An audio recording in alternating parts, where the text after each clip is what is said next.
a host before we Yeah, we're actually going live now. We could be live right now. Going live. Back. I am checking. It says we're streaming live. It does. It sure What does. are we? Yeah, and we're live. We're live on Facebook. So it's Outstanding. probably live on the rest of them. I'm just checking restream. Yep, we're good. All right. So welcome everybody. Thanks for joining us today. We're just kind of getting logged in and getting settled. Some of us from the far reaches of our spheres. Greg kind of slid into home at the last second here like a pro. So tonight, I'm Kristen Kalina. We are Mastermind Adventures, and tonight we are going to play test, or these folks are going to play test an educational game called Pompeii, and this has been designed by Sarah, who's somewhere on your screen. Hi. This is Sarah, and I'll let her tell you a little bit more about it, and then we'll go around and introduce everyone else, and then I will probably bow out and let you guys take it from there. All right. Hey. So without further ado, this is Sarah and Tim Zeitman. Hi. So this is a game I wrote. It's designed to be a game that's used to teach about history and ancient Rome, and also maybe a little bit of science, because we're going to be talking about how volcanoes work, and also maybe a little bit of theater, because we're going to be acting it out. And history, obviously. So we're going to be playing as ordinary citizens living in Pompeii. And the game will sort of simulate different parts of the volcanic eruption and stuff like that. So yeah, so I'll be playing as the sponsa, the bride, and I guess everybody else will go around and say what they're playing to begin with. Does that make sense? I've got the game. I think I posted in the chat the link to the doc, so if anybody needs to look through it. Yeah, is there anything else I should say? I don't even know. No, I think that sounded good. Why don't we go around and people can introduce themselves and say some fun fact about you, so people learn a little bit more about y'all. All right, so starting with Daniel. Daniel's going to be our GM tonight. So go ahead, Dan. Yeah, so I'm not going to be playing a character tonight, or rather I'm going to be playing a lot of characters tonight as I kind of facilitate the game and help everyone in their final day in Pompeii, even though they won't know that when we start out. So I'm a huge history nerd, super excited that Sarah wanted me to run this game. Really glad to have any excuse to put on my Roman armor. And I cannot wait to dive in here and see the decisions that the rest of our players make. Awesome. Thank you, Dan. Also with us tonight is Amanda, somewhere on the screen. Hi. Amanda, you want to introduce yourself and tell people a little bit about you? Yeah, my name is Amanda. I help with programs here at Masterminds. I've helped run science classes with Masterminds on and off for a couple of years. And I am quickly looking for this doc because a couple of minutes ago I got the "hey, jump in." So I'm going to make a character on the fly, which is very much in my wheelhouse. I mean, which is really how this game's supposed to be played, right? Because the goal is to be able to step into a classroom and have kids just play this cold. So the less you know about it, probably the better you are for an actual play test. He makes a fair point. All right, so next we can introduce Greg. Hey, how's it going, guys? I'm Greg, and I'm one of the GMs for hire here with Mastermind Adventures, and I'm super excited to be playing Pompeii here today with everybody.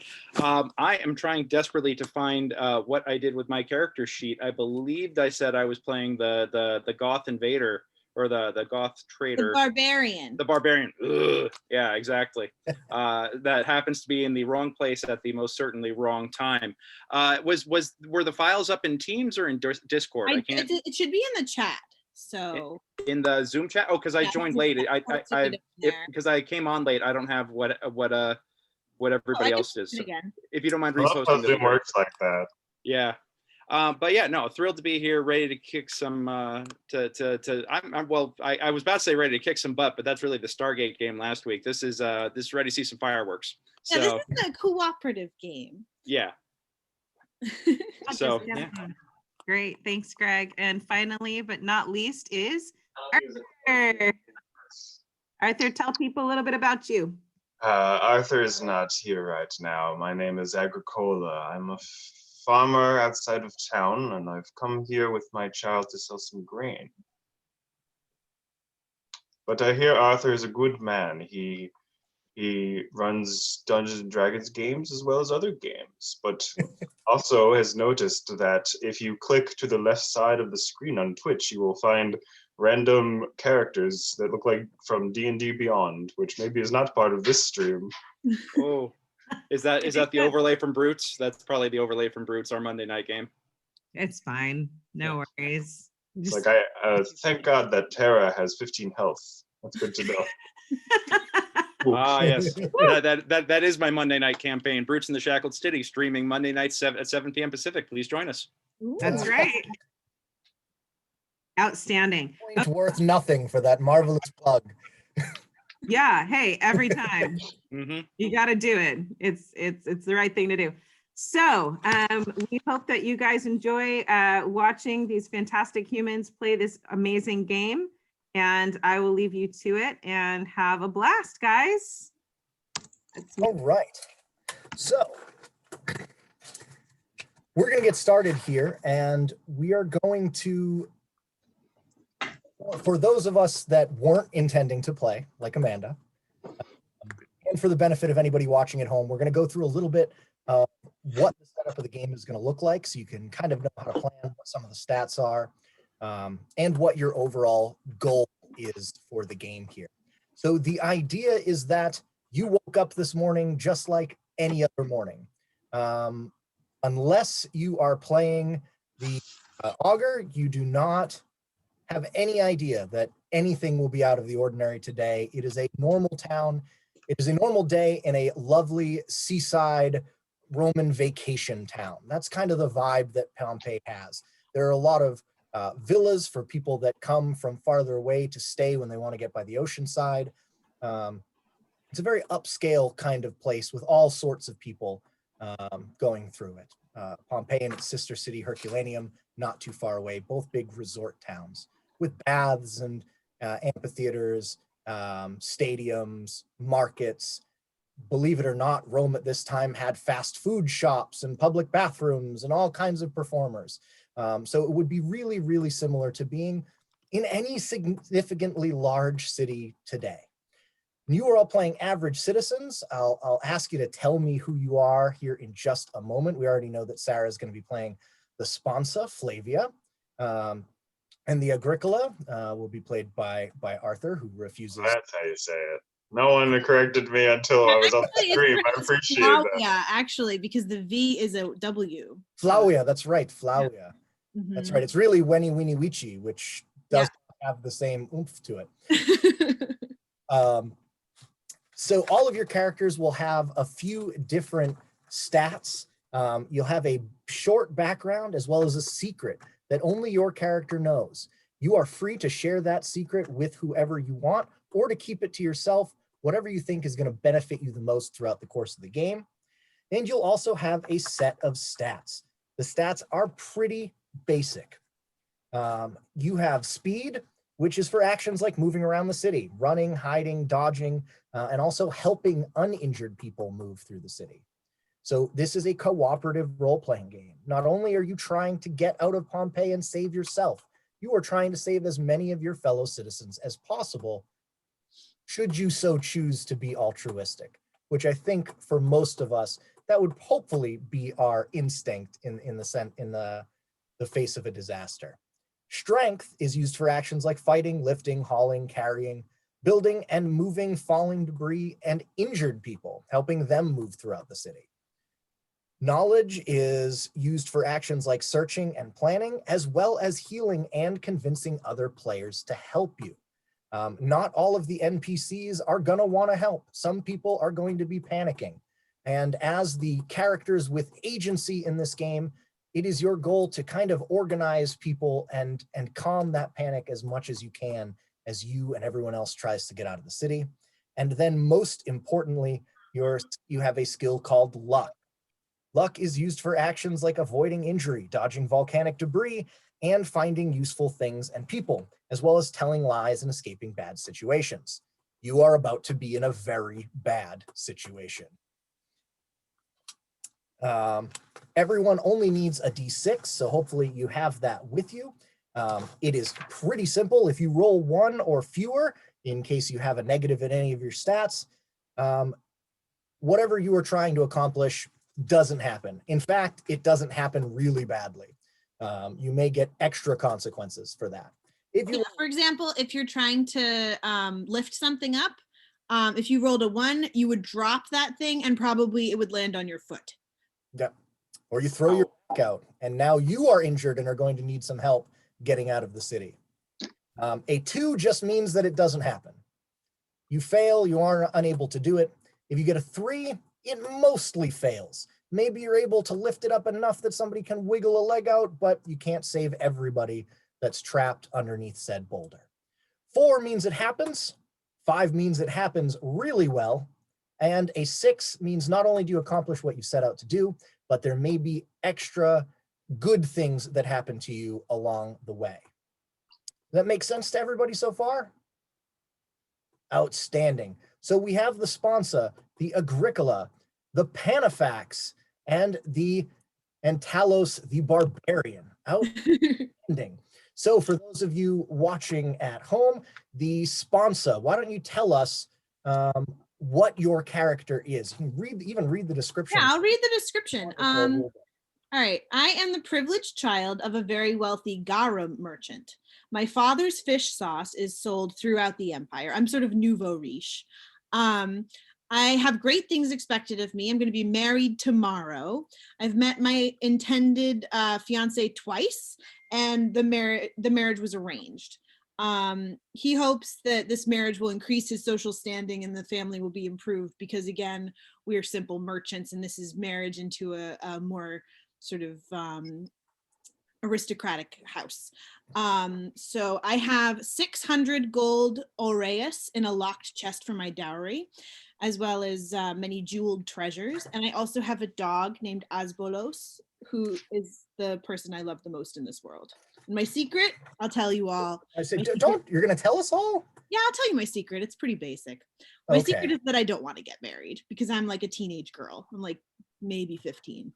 And for those of you that don't know, garum it's basically the Roman ketchup. It's a condiment that they put on everything.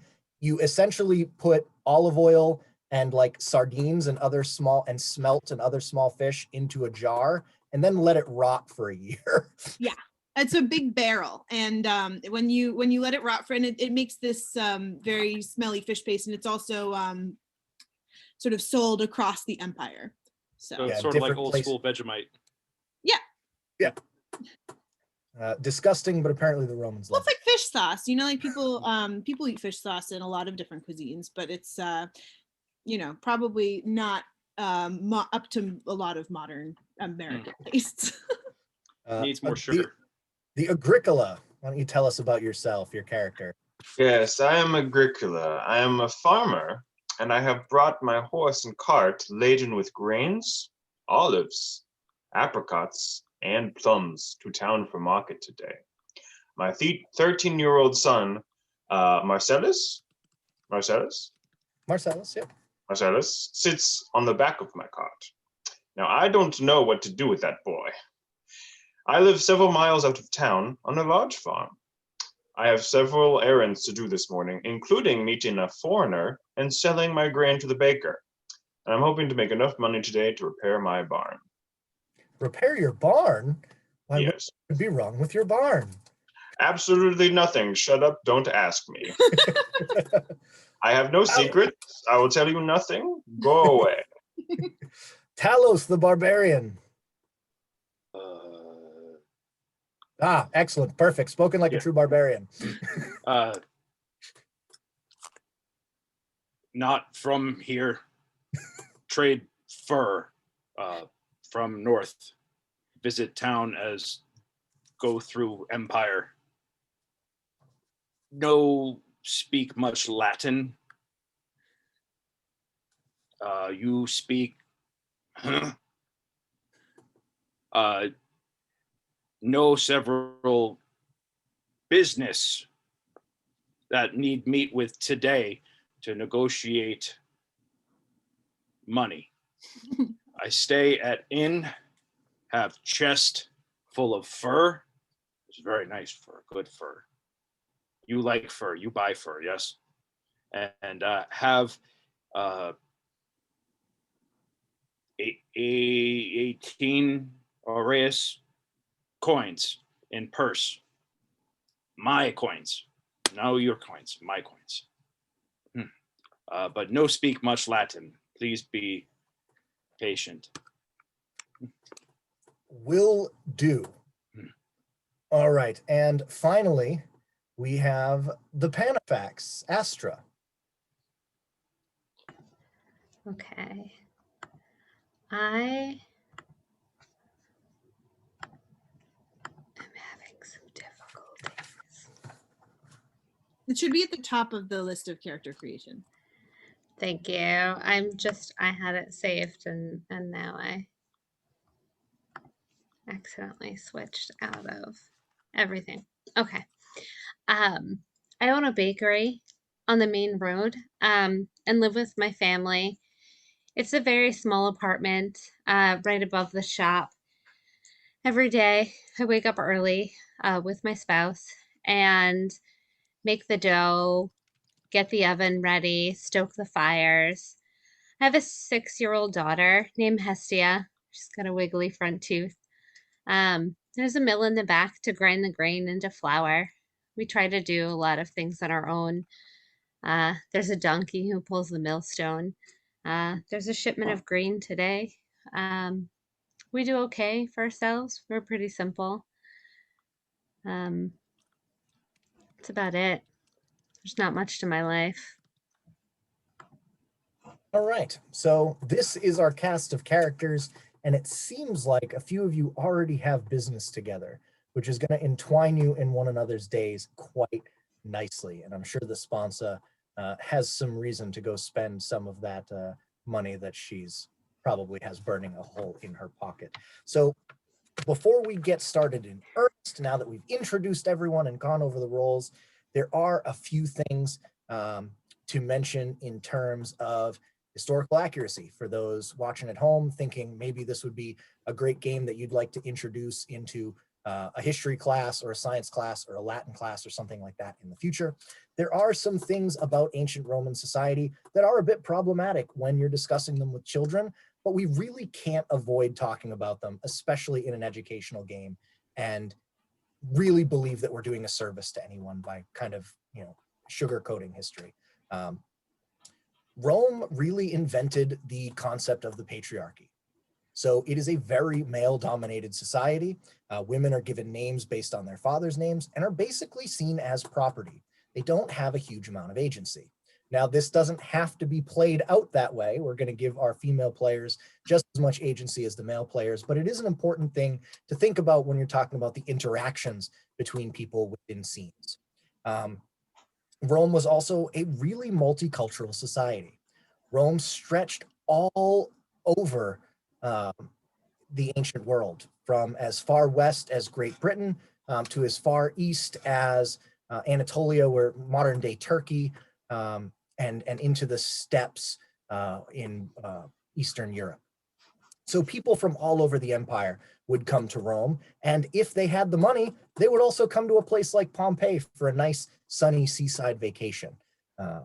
And also slavery is something that is endemic to Roman society. It is a big part of Roman society, but it is very different from American slavery. This is not chattel slavery where people are bought and sold and their descendants are also enslaved.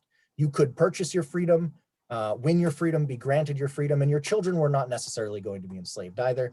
But slaves, slave markets, things like that are really something that are so tightly woven into Roman society that you have to at least touch on them. So these are some things, some of the player characters that are available that nobody has chosen are slaves or slave owners or slave traders. So it is something, if this is a game you choose to incorporate into your I education. don't think there are any slave traders in this game. There aren't any, I thought the Dominus, Yeah, no, there's no slave traders in this game. As I wrote it, there are characters who own slaves. Right. But So that's an NPC. The Dominus you were talking about. the Dominus, yeah. Sorry to interrupt. I just want to clarify because I don't think that's something that we should really be role playing, is trading human beings. But right.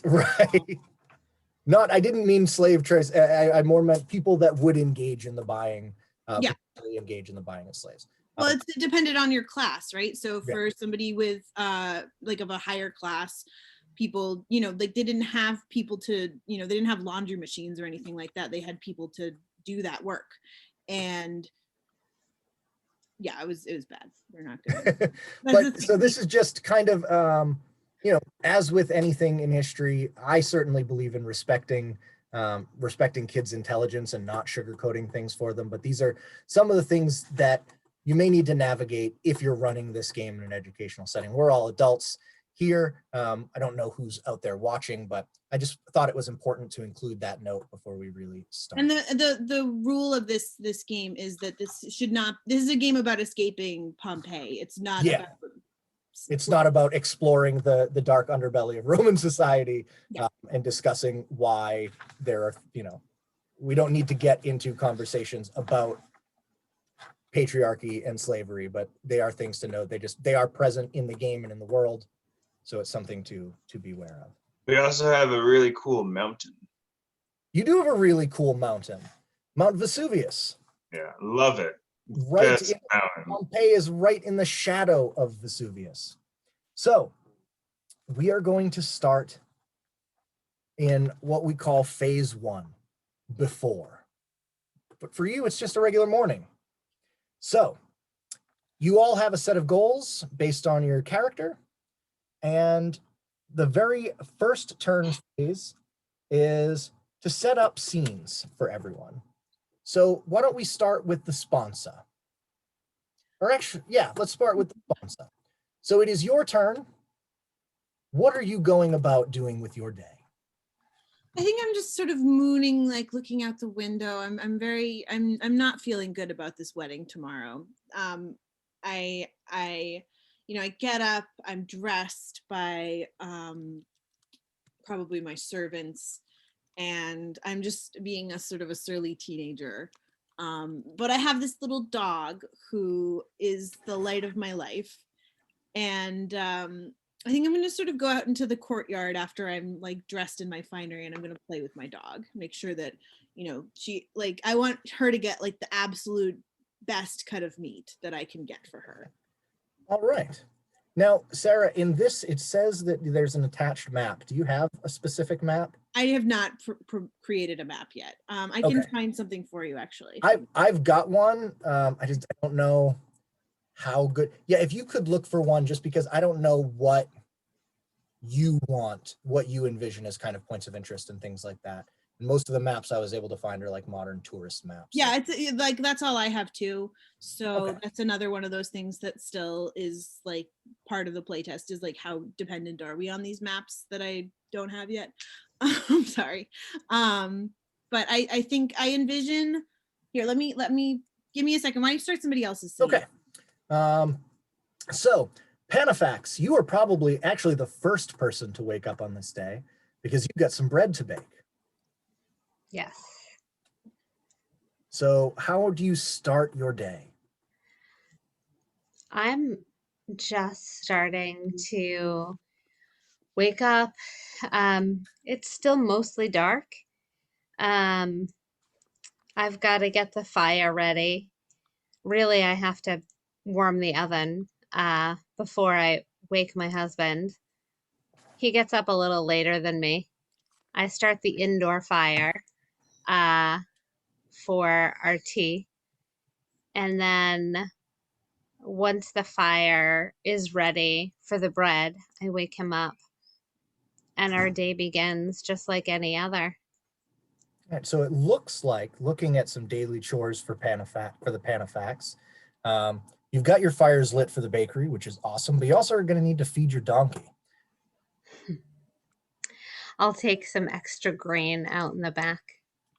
You notice that you're actually pretty low. I'm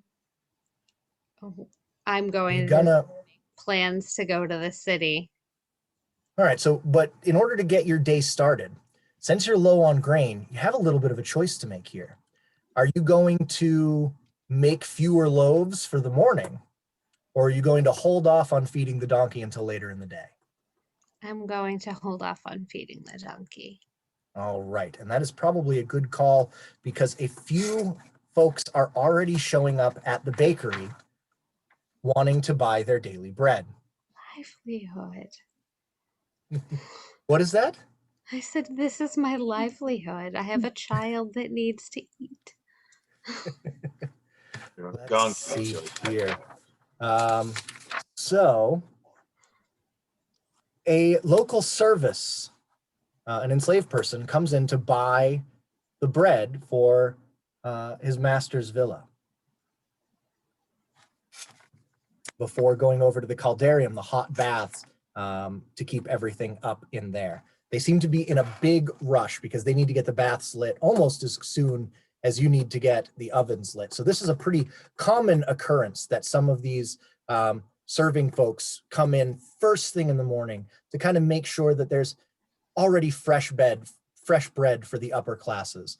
Most people, like the sponsa, don't really realize that bread just doesn't appear warm and soft first thing in the morning. I like bread. Bread is nice. I just don't want to get married. So luckily you are able, because you chose to hold off on feeding your donkey, you are able to bake enough loaves of bread to satisfy what you sort of expect as the morning rush of people buying their basics, their bread for the day. Hopefully you'll be able to acquire some more grain throughout the day so that you can start baking some of the more elaborate things that people are stopping in and grabbing for lunch, selling to traders and things like that. Can you also make a luck roll for me, Panafax? Yes.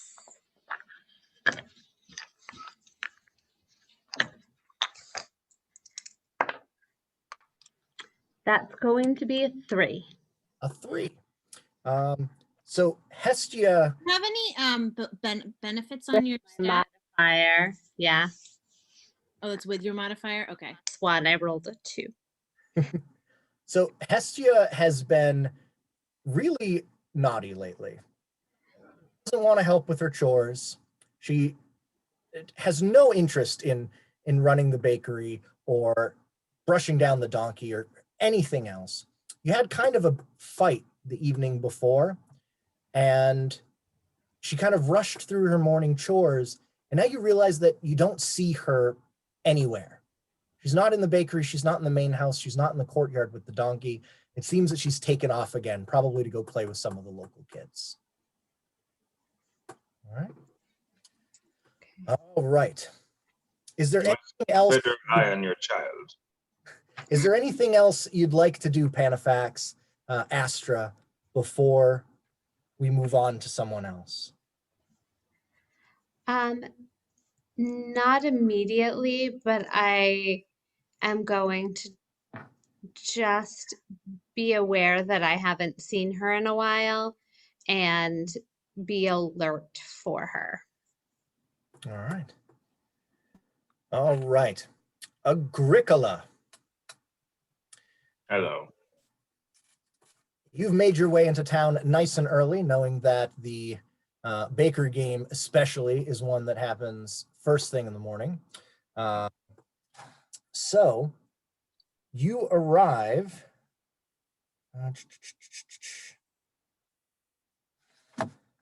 with your son being incredibly petulant. You guys also have been kind of fighting and spatting this whole trip. And he was incredibly disrespectful and has been spending the entire morning sullen, not speaking at all, just sitting in the cart. Child sits in back of cart. Doesn't Sitting in the accept back where of the cart. the bumpiest part of the cart. And every time it hits a bump, he makes one of those, you know, the 13-year-old sound. I don't understand these youths. Understand me a little bit better if you're paying attention to me. Maybe ask what I thought for once. Stupid old man. When I was your age, I wouldn't just ask my parents to listen to every word I said. I listened to them. I do my work. Yeah, and how far did that get you? Got me here, boy. Yeah, with a cart full of moldy grain. You shut your mouth. This grain is fine. Just a little smelly, like all grain is. Yeah, grain doesn't smell like that, Dad. These people aren't stupid. Dude, we should have just Well, left it. Well, let's not go around making ridiculous accusations like that. You've been to the city. Everyone there is stupid. They move too fast. No have time to slow down and say, "Ooh, this grain moldy, this grain not moldy." They don't know. They know what I tell them. This grain is good. Whatever. That's right.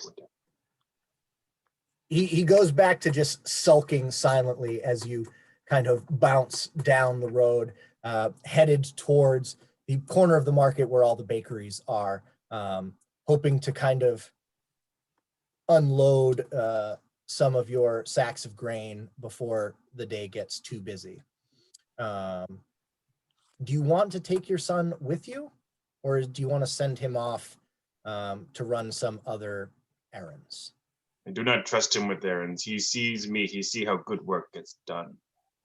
All right.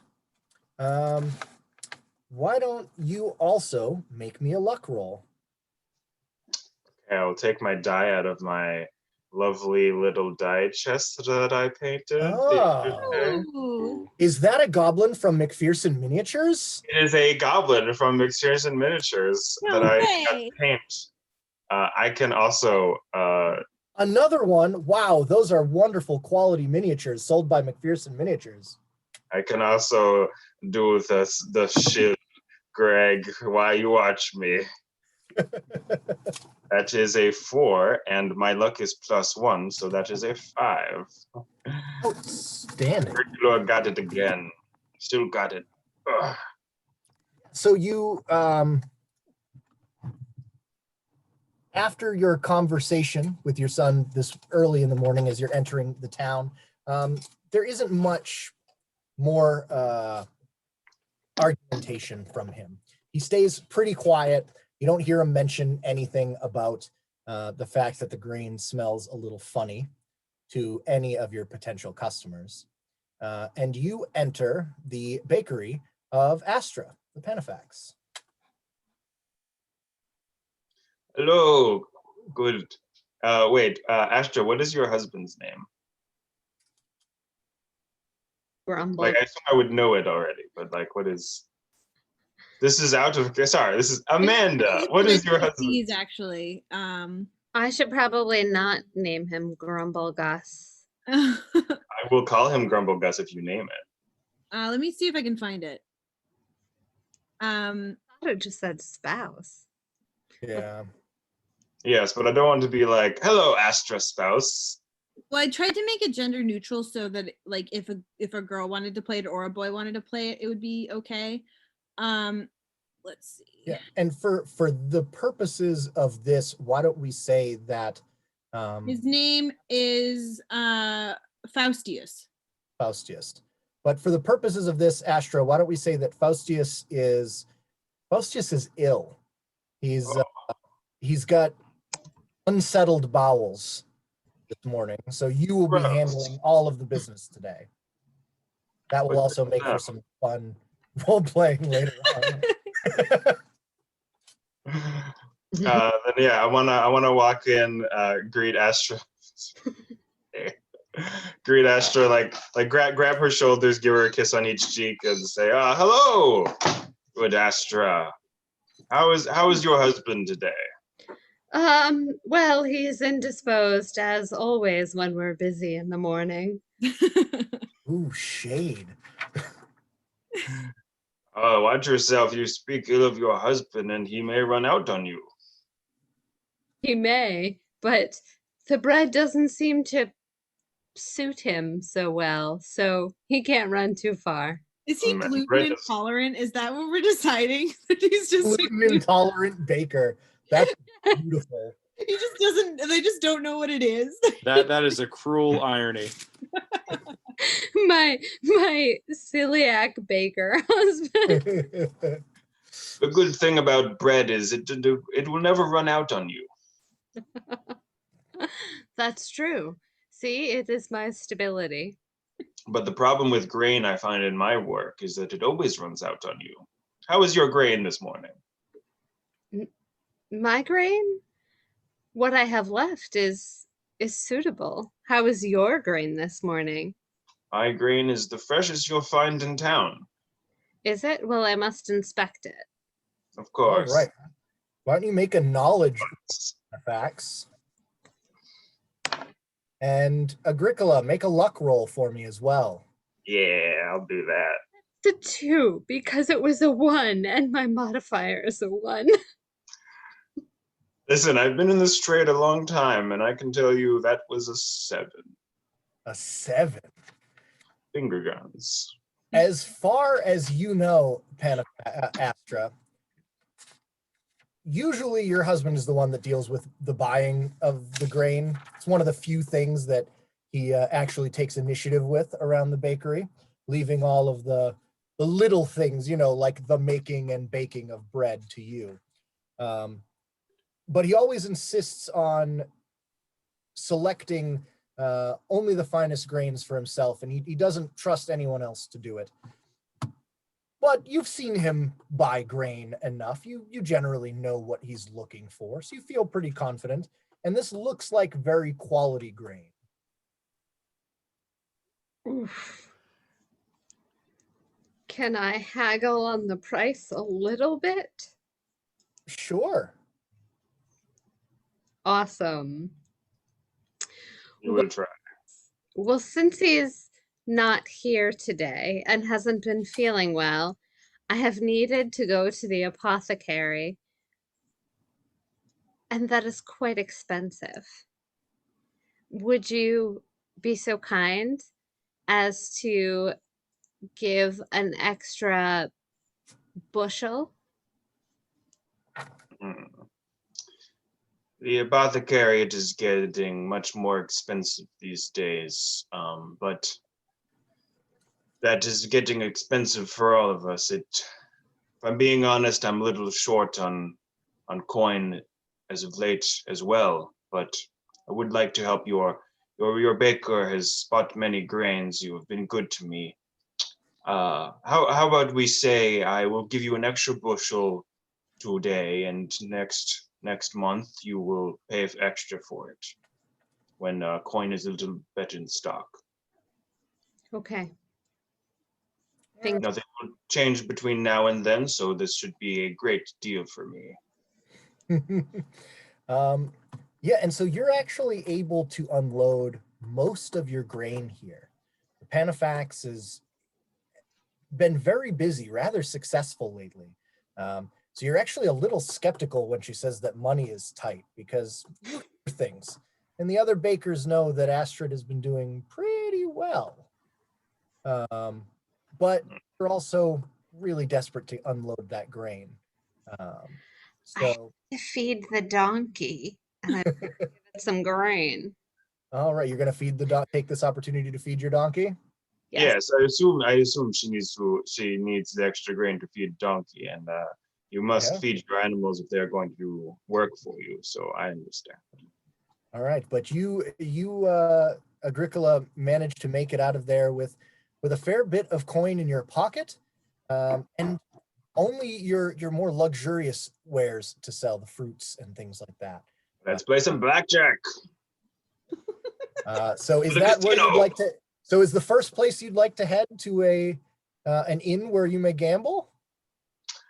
I wasn't thinking about it earlier, but now I kind of do. My luck's pretty good today, so yeah.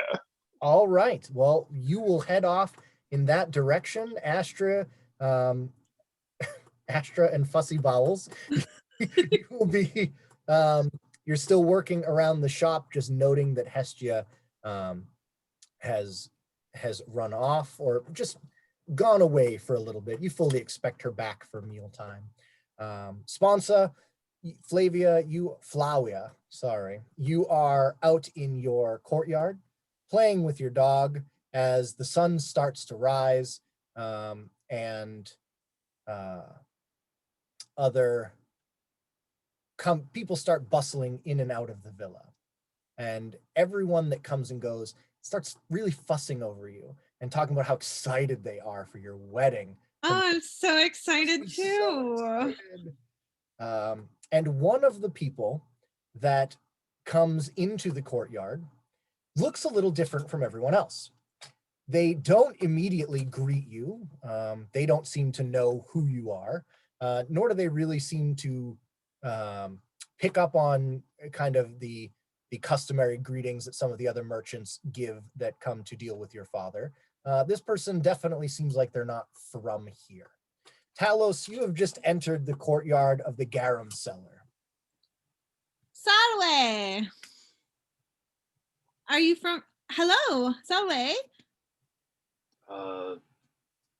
Greet. Yes, greetings. Yes, hello. Greetings. Yes. What brings you here? Business.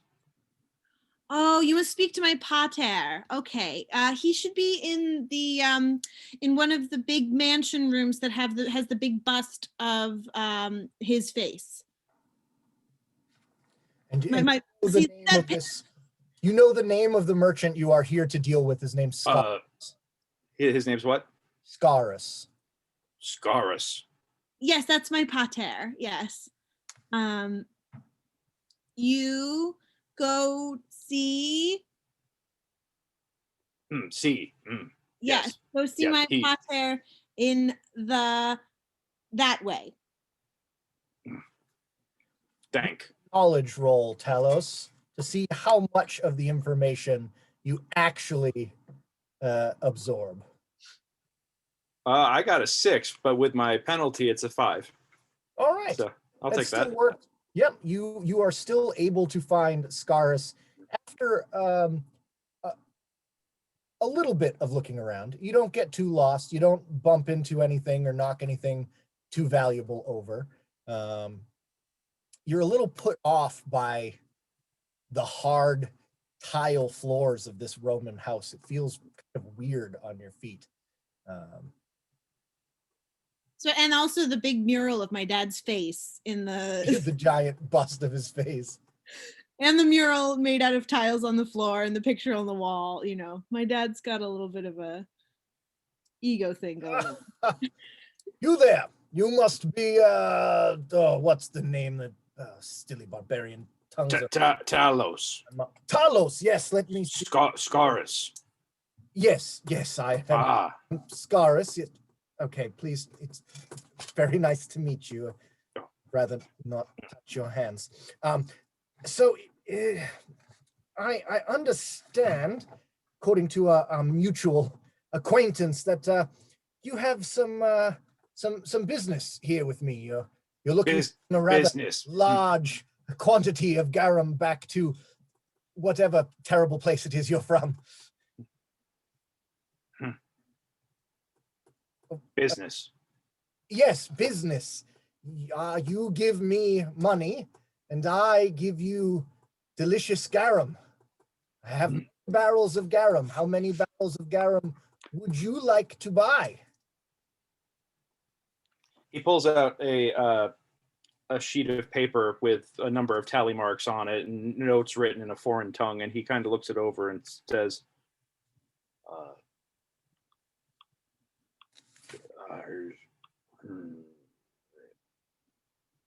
"200."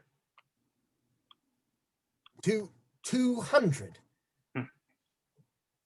Well, my, I believe we may have gotten off on the wrong foot here. Why don't you have a seat?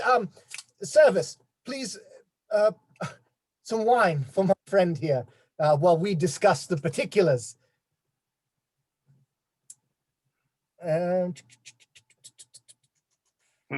Have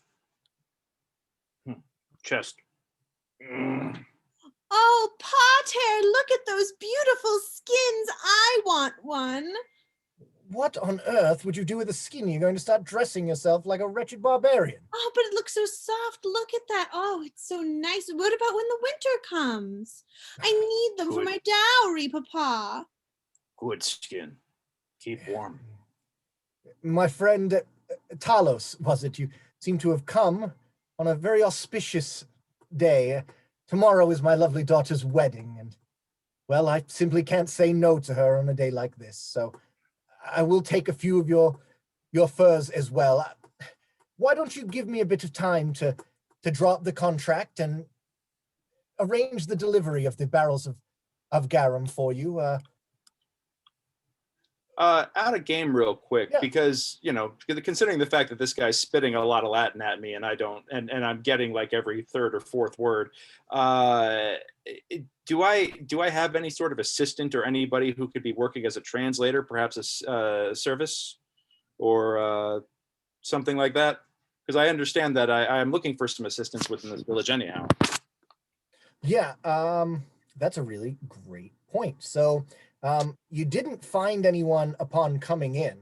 So Scaris just assumes that you understand him and you're maybe a little bit slow. Well, yeah, because I'm waiting to be able to bust out in my native tongue, but he wouldn't understand that because he's just a Roman. So Why don't you make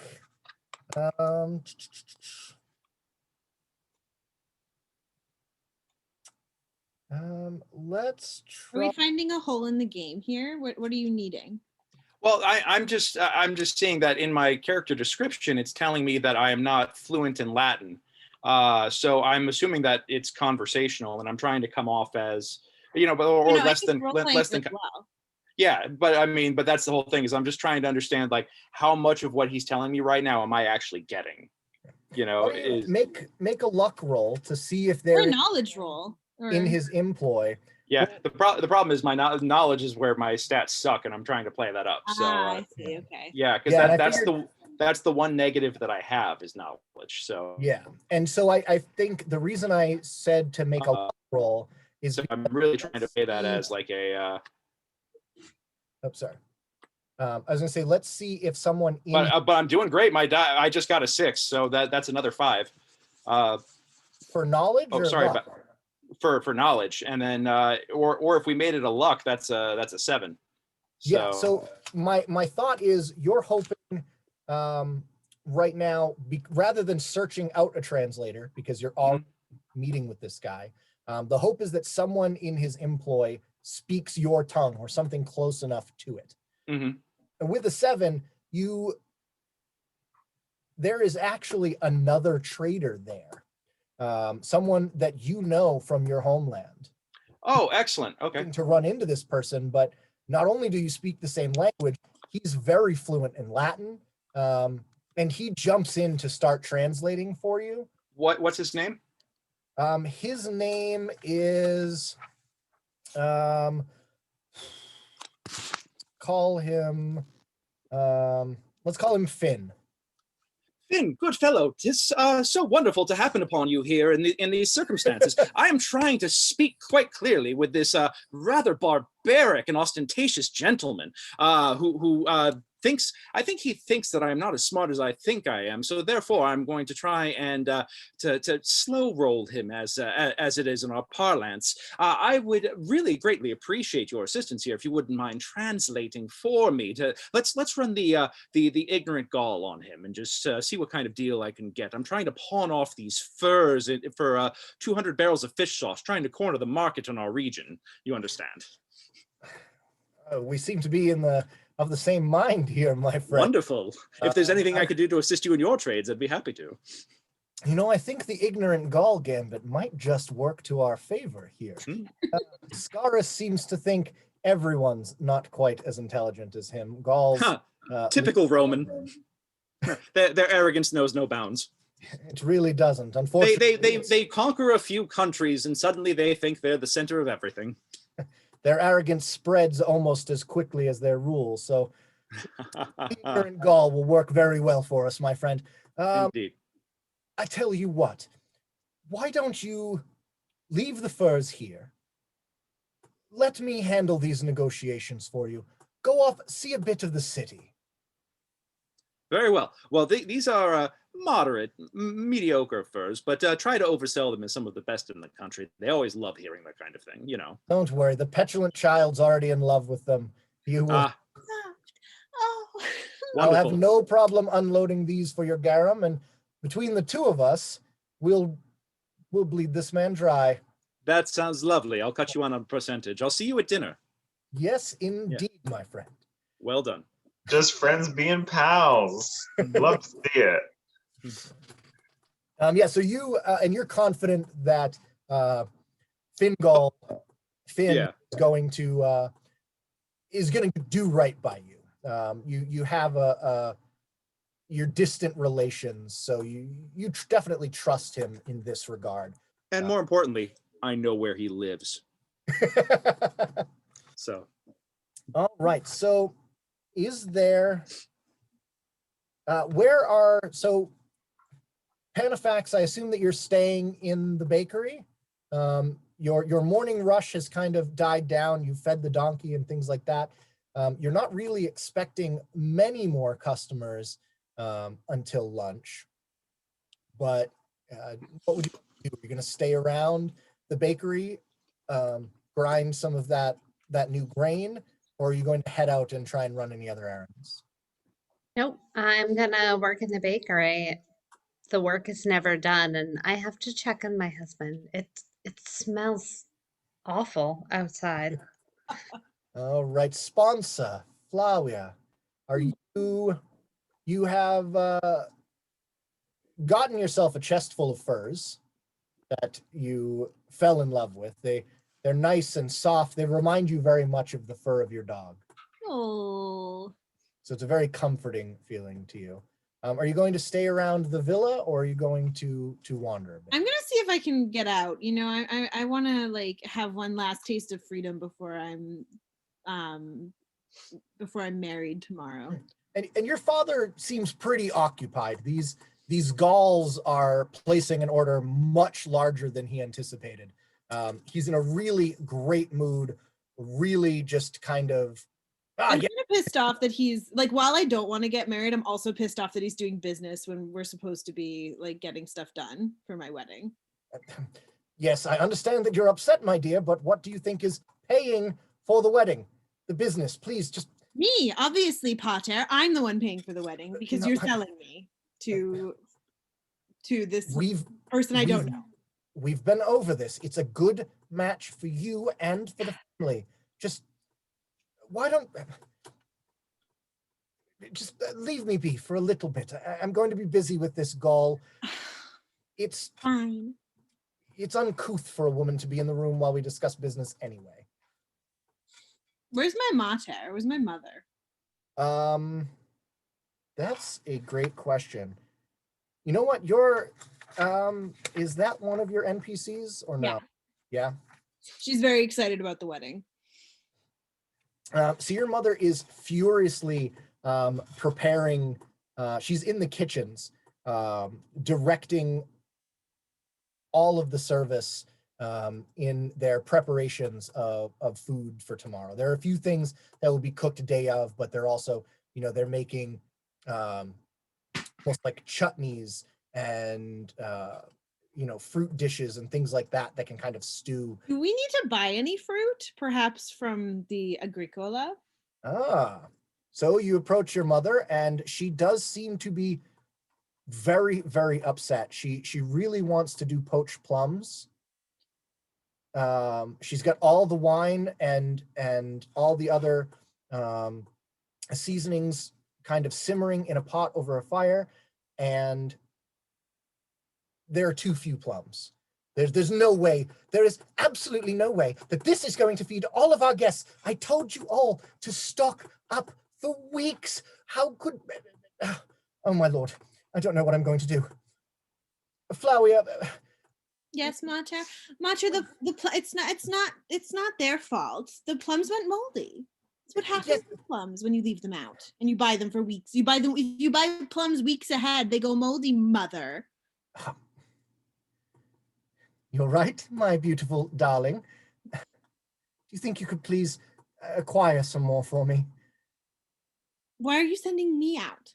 Because all of the service are busy trying to rectify some of the issues that they have gotten themselves into when I am not here to supervise. Your father is busy with his workings, and he's already sent 3 of our usual porters out to collect more barrels of garum. We're really short-handed, and all right, the dog would love a walk in the anyway. city. I want to go. I'll buy plums. Give me money. Of course, dear. She gives you 10 denarii. I need more. You do not need more than 10 denarii for plums, Mater, you never give me money. All right, here's 15 denarii, and you're lucky it's your wedding. It's the eve of your wedding. All right, I skip out to town. I'm not particularly looking for plums. I'm looking for things to buy for myself, and then I'll buy. But I'm also like keeping an eye out for plums. Okay. Should I make a knowledge roll? Sure, make a knowledge. I got a 3, and my stats, I can't remember them. I got a 4. A 4. Yeah, I mean, it's not really hard to find plums. Agricola. I would like to buy some plums, please. All of them. All of them. 2 denarii. Say again. 2 denarii. 2 denarii for plums? You want all of them for 2? Mm-hmm. Well, you can get many plums for 2 denarii from some other seller, but if you want good plums, ripe and fresh, 2 denarii is not going to cut it. I'm sorry, little girl, but that's the way the plum rolls. Don't haggle with me. I'm not haggling. This is the price that I have. What's the price? Well, how many plums do you actually want? All of them. All of them? Well, I have a batch of 30 plums, which will bring you about, if a respectable family, so I can bring it down a bit from my usual price and say all in all, maybe 10 denarii, maybe 9 for. Do you think I'm a fool just because I'm a young, innocent girl? No, I think you want good plums. You don't want cheap plums that will rot in a day. Look, there's brown spots on them anyway. Look, that one's moldy. Oh, that's and not mold. That's the back of your cart. Hello, my name's Flowey. I'll have all the my plums. son. Boy, tell her that we have the finest plums in town. She can go elsewhere if she wants terrible plums. Yes, mistress. Our plums are delicious, ripe and juicy. I picked. Will you give me a good price for them then? Of course, Father. There must be something we can do for such an enchanting young lady. I'm just thinking to myself, like, son, you were supposed to swing this the other way. You're old enough to attract the women now. Do your job.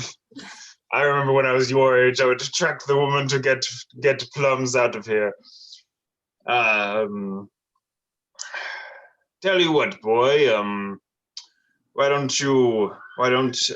you need to know the lay of the city of I assume as a girl you know much of the city. If you can show my son around and inform him of good paths and shortcuts of the city, I can How mark it about down. he carries the plums to my Yes. father's villa? Yes, I'll carry the plums, Father, and that way, you still get to stay here with the cart, and you I'm can. not going to show your son around the city.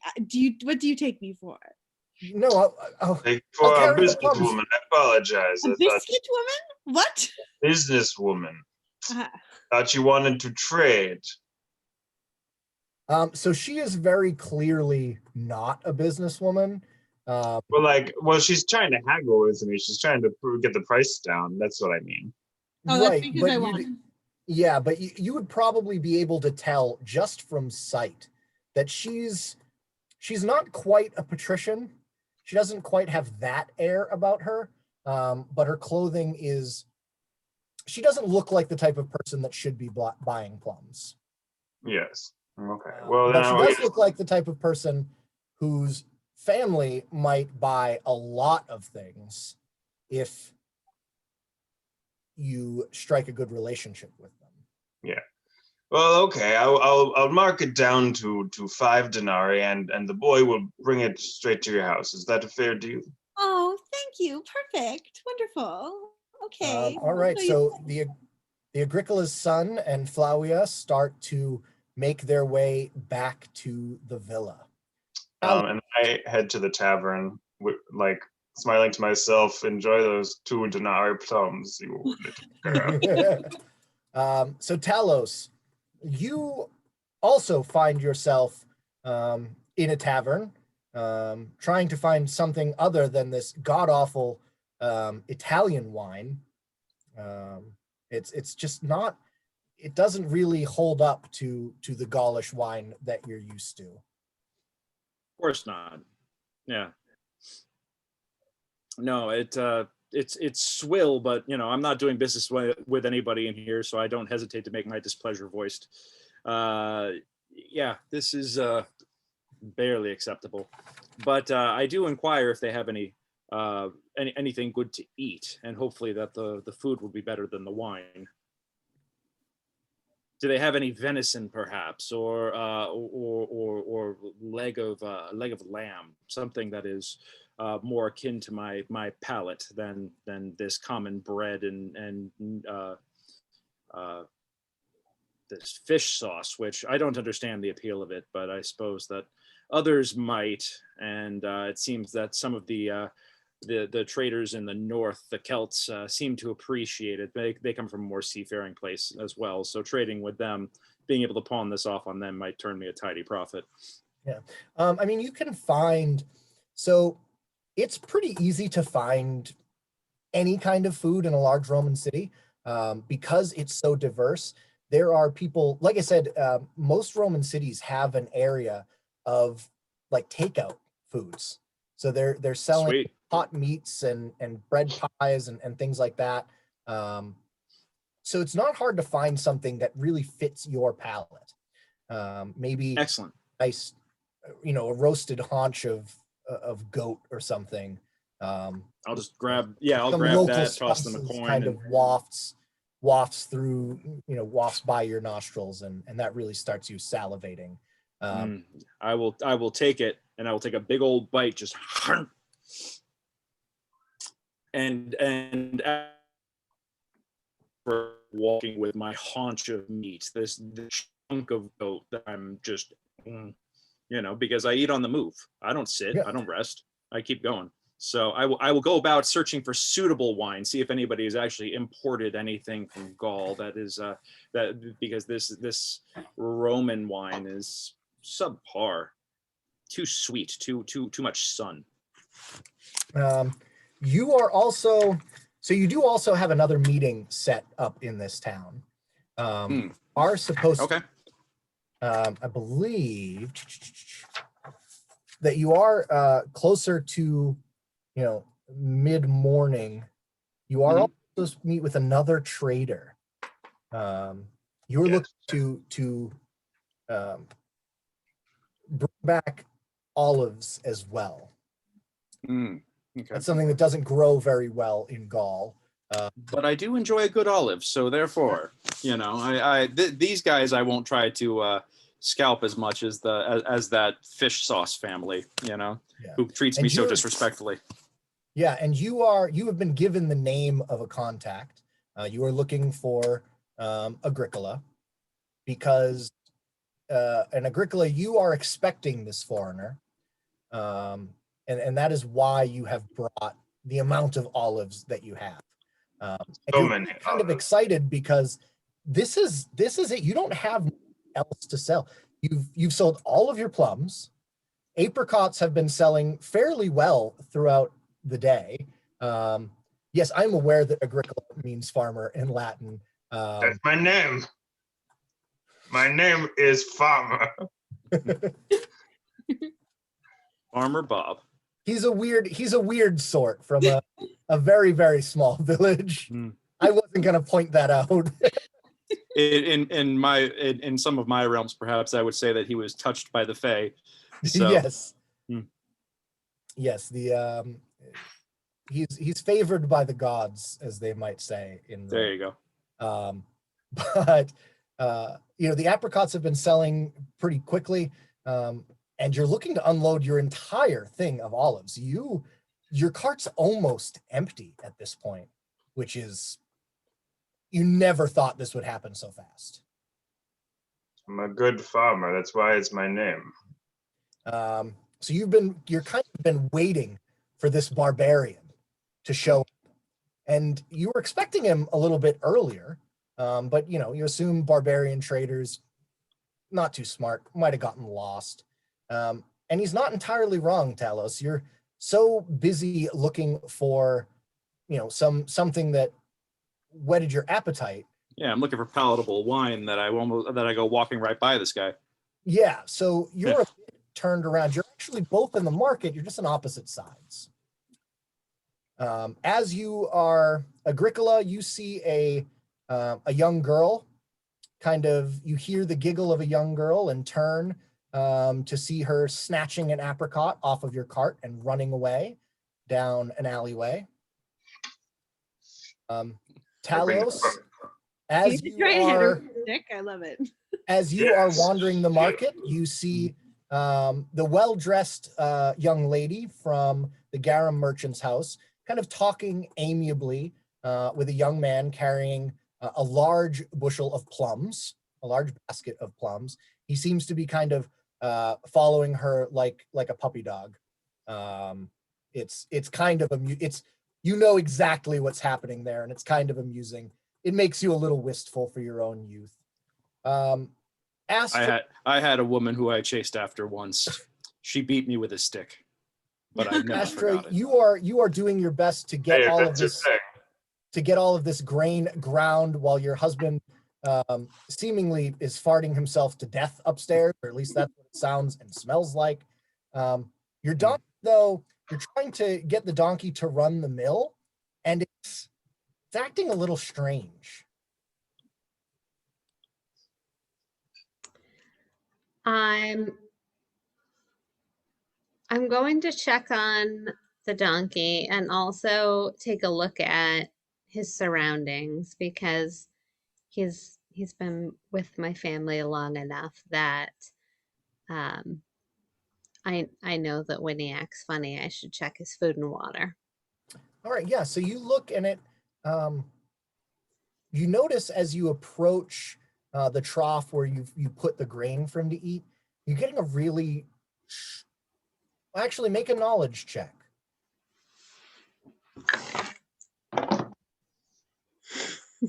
I rolled a 1 Oh, again. So I have a 2. all right. Yeah, so the donkey seemed to have eaten all the grain. It seemed very, very, you know, it seemed to enjoy it, but it is just acting very strange. You kind of take a look at it. Its breath smells really bad. It's got a strange kind of look in its eye, and it's trying to pull the grindstone, but it's stumbling. Your donkey kind of drunk man. Oh. I untether the donkey and do I have any herbal knowledge? Can I like I mean, you're a baker, so would I have like a little farm for my family in the back? Could I just try and feed him some? yeah, I mean, you would have access to, you have some vegetables and other things for your family, probably handy. I don't know that you'd necessarily have any herbal knowledge. I mean, Rome at this point is they're Medicine. specialized. The economy is fairly specialized, so there's no real need for a baker to know what an apothecary knows in a big city like this. If you were out in the country, maybe, but in a city, there's no real need. You're more focused on your day-to-day job.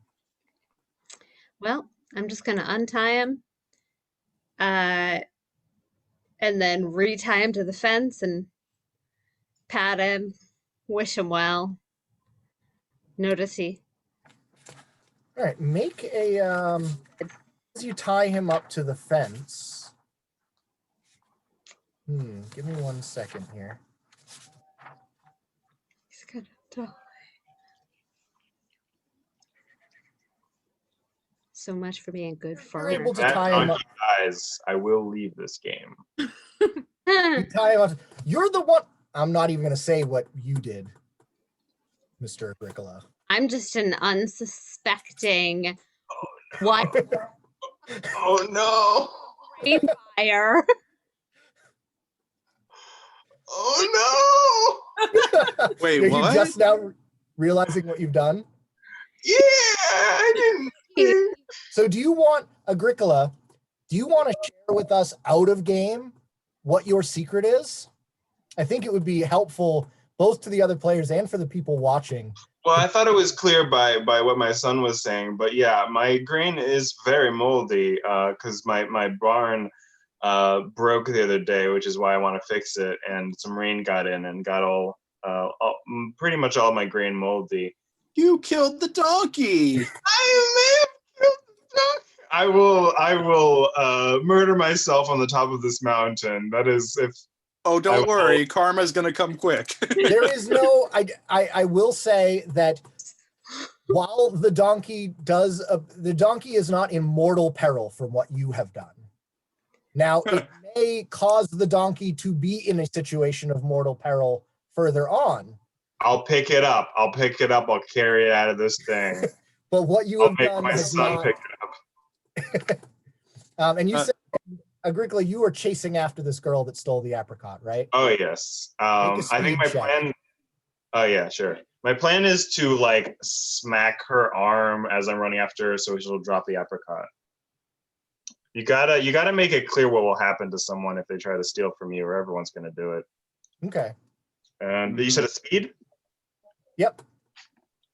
That is a 4. A 4. So you're able to catch her.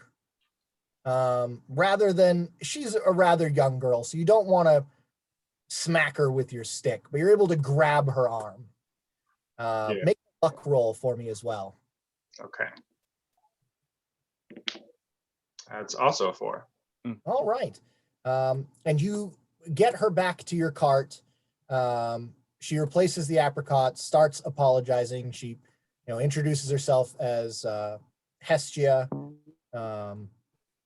And luckily, while you were running after this young girl, nobody else decided to rob your cart. So you come back I and have a boy.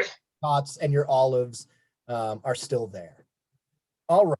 Is there anything else, anything pressing that anyone wants to make sure they do before we move on to our next phase? Man, Well, I want I- to steal these olives. Yeah, I got to buy some olives. So you're lost. Oh, I am lost. Yeah. Yeah. That I'm looking around going like, stupid farmer. Told him I'd meet him at the market. Where is he? And he's on the other side going, stupid barbarian. I told him I'd meet him at the market. Where is he? Yeah, exactly. That's fair. All right. Yeah, can I make I want to search for him. Yeah, why don't you both make knowledge rolls? Okay. Talos and the Agricola. Ooh, that's a 6. I got a 3. You got a 3. So you are just kind of wandering, Talos. Mhm. And eventually, Agricola, you decide that you can't wait here all day for this barbarian. There are other people in town. You know, you do know of an olive oil merchant that you may be able to unload these olives on. Probably not at the best price, but you're just done waiting for him. So as you are weaving through the market, heading for this olive oil seller, you do run into a barbarian meeting the description of the one you were looking for. I want to like walk up behind him and tap him on the back with my cane. Mm-hmm. So as soon as he taps you on the back, as soon as you hear something tap your back, there is a earth-shattering boom that everyone hears all throughout the city. The ground shakes, a boom louder and longer than any thunderclap deafens the town. If you look, everyone kind of looks up instinctively after they get their feet, and you see that the top of the nearby mountain, Vesuvius, is gone. And a pillar of burning cloud is punching into the sky, higher than you could possibly imagine. It definitely seems like the gods are angry. Vulcan himself seems to be pushing through the earth, coming out of Mount Vesuvius. Okay, never sneak up on a barbarian. Got it. Yeah. So, That you have Thunderstick. this is going to be a pretty quick phase. This probably won't take quite as long as phase 1, because what we're going to be doing in phase 2 is reacting to this terrible earthquake and this fire spewing mountain that you don't even have a word for. This is just unheard of. Before you get your turns, though, I want everyone to make a luck roll to determine if you come out of this earthquake safely. I got a 1. I rolled a 1. Oh, no. boy. Well, I actually rolled a 5 with a +1. I get a 6. A 6, all right. 2. I rolled the 4 again. And by a 4, I All mean right. that's the third. I rolled a 3 + 1. Flavia and Astrid, you are unconscious and close to death. Yep. You will not get a turn this round. Whoa. So I rolled a 1, but I do have a +1, Yep. which gives You me got a 2. Oh, you got a 2. Okay, so you are good. Sorry. Flavia, you are unconscious. You do not get a turn this round. If you are not rescued by another player before the end of this phase, your character will die. Yeah, I know. This is not a lot of role-playing games you might play. It's kind of hard to kill a player character. It is not very hard in this at all. So it really is up to everyone to work together to save as many people as you can. What happened to me? So as you are kind of giggling, flirting with this young farm boy, there is the boom and the earth starts to shake. You are walking by the Panafax, their shop, and at the time that the explosion goes off, this donkey that's been just feeling very out of it absolutely panics. Wide-eyed, its mouth appears to be frothing, and it breaks the rope that was tying it to the fence and rushes out of the courtyard.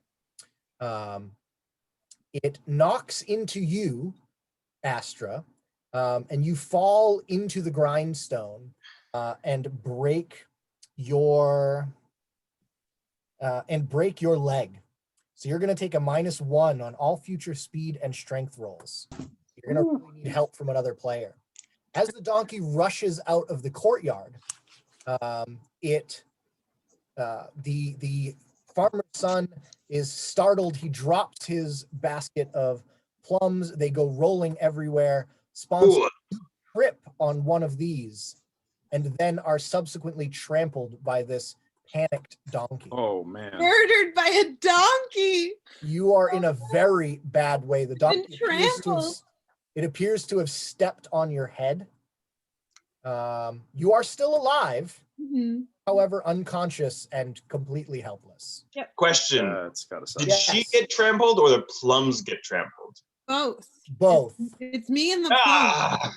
Not the My plums. blood and the plum juice are staining the No cobblestone. one will buy them if there's blood on them.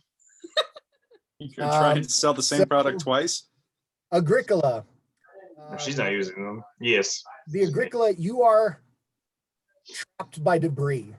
One of the homes, so in some places, you will notice in some Roman cities that there are overhanging second floors. So the first floor will be really small and the second floor will be significantly larger.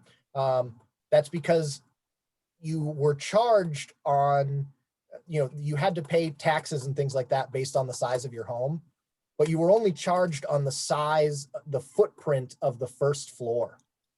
So people would often try and make a really small first floor and then have these overhanging buildings to kind of give themselves more personal space without paying more taxes. It's an expensive way to build, but it can save you some denarii in the long run. But one of these collapses and some of the rubble crushes. You're trapped underneath some of the beams that were used to support this overhanging second story. You don't. I always said these second floors would be the death of us all. You don't appear to be injured. You are just you're just stuck. You just can't move. Still got it. Let's see here. And luckily, I just did a little luck roll to determine whether or not this would go in your favor. Your cart, however, and your donkey are completely unharmed. I have a good donkey. I did not feed him my grain. The donkey's a little bit frightened, but also penned in by some of the debris, so it hasn't bolted, and the cart is still in pretty good shape. Talos, you said you got a 6, right? Yep. All right. Somehow I come out of this like with all everything that I wanted to buy here, plus a full suit of armor, and I can shoot laser beams out of my eyes. So well, you are definitely completely unscathed. You don't live soft like these Romans do. So your reflexes are a little more finely honed. And not only are you able to avoid injury, you also make sure that the young girl that is traveling with Agricola is also safe from harm. You're able to get her out of the way. So Hestia is safe. Cool. And currently with Talos, and you do see that the Agricola is pinned close by you. Okay, I'm definitely going to move to try and get him excavated. All right, so Slavery is not a death sentence. No, not at all. All right, so let's see here to get back to phase. Well, hopefully I don't screw this roll up, and I can extricate you without having you get crushed. Okay, with my +1, it's a 4. With your +1, it's a 4. So is that a strength roll? Yes, indeed. All right. You are able to extricate him from this falling debris, but your sandals, Agricola, you have to kind of slide out of them in order to get loose. So you're now barefoot, which isn't terrible. The roads in a Roman town are not the worst things in the world to traverse barefoot, but it is going to make you a little bit more susceptible to some of the debris and stuff that's on the ground.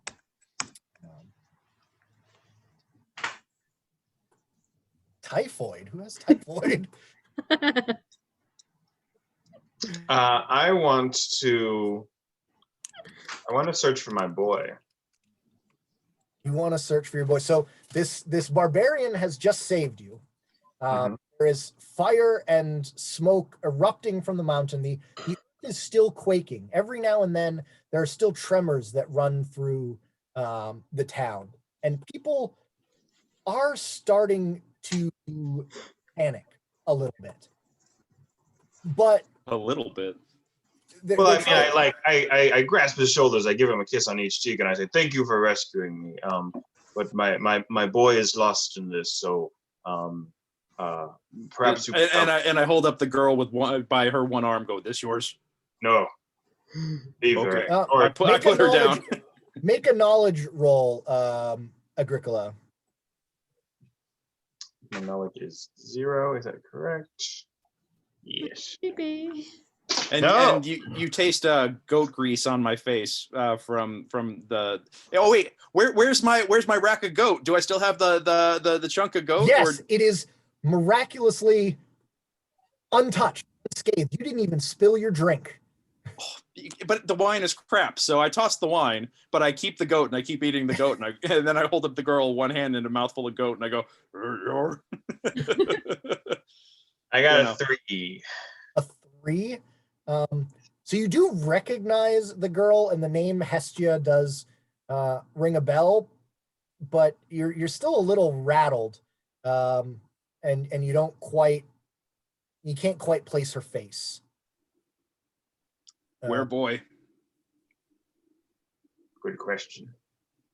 Where go? You a girl. You've seen a boy, and I like to his description: black hair, green eyes, dark complexion. Seen boy in the market. Little Hestia girl. Oh, you're asking Hestia. Sorry, Yeah. I thought you were asking Talos. My bad. Was No little girl. was he the one carrying the plums? Yes, you see him. You see him. I take you with safety. Yeah. I think he was heading. He was heading by my mum's house. So Okay. it's. I think it's this way. Well, take us to him. I'll give you a date if you find him. All right. So are you guys? So right now, Talos, Agricola, and Hestia are together. Yep.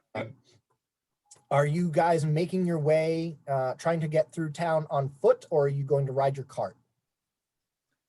Well, I was assuming, I'm not sure how much debris there is, but I was kind of assuming it would be kind of hard, like kind of walking with the cart. But if I can use the cart to ride Well, with if all people are people starting to panic and run through the streets yet, or because you said that they were starting to panic. Yes, people are starting to kind of pour out of houses and kind of mill about, which is going to make it very difficult to travel no matter which way you choose. Yeah. So what I'll probably wind up doing is throw the kid up on my shoulder so I don't lose her, and I go point, and I say foot, cart bad, foot. all right, what do you? I mean, I need to what do you bring the think, cart Agricola? with me either way, but sure. Well, yeah. I Bring the mean, cart with you. Yeah. All right. Agricola, I'm going on, but I'm going to go on. If he wants to screw with the cart, that's his business. so here's what I'll say: we will consider you to have the cart with you. As long as you are doing that, you're going to take a -1 to speed rolls while you are guiding this cart. You got it. All right, which I mean, not too bad. So why don't Talos and Agricola, both of you, please make a speed Could roll? be worse.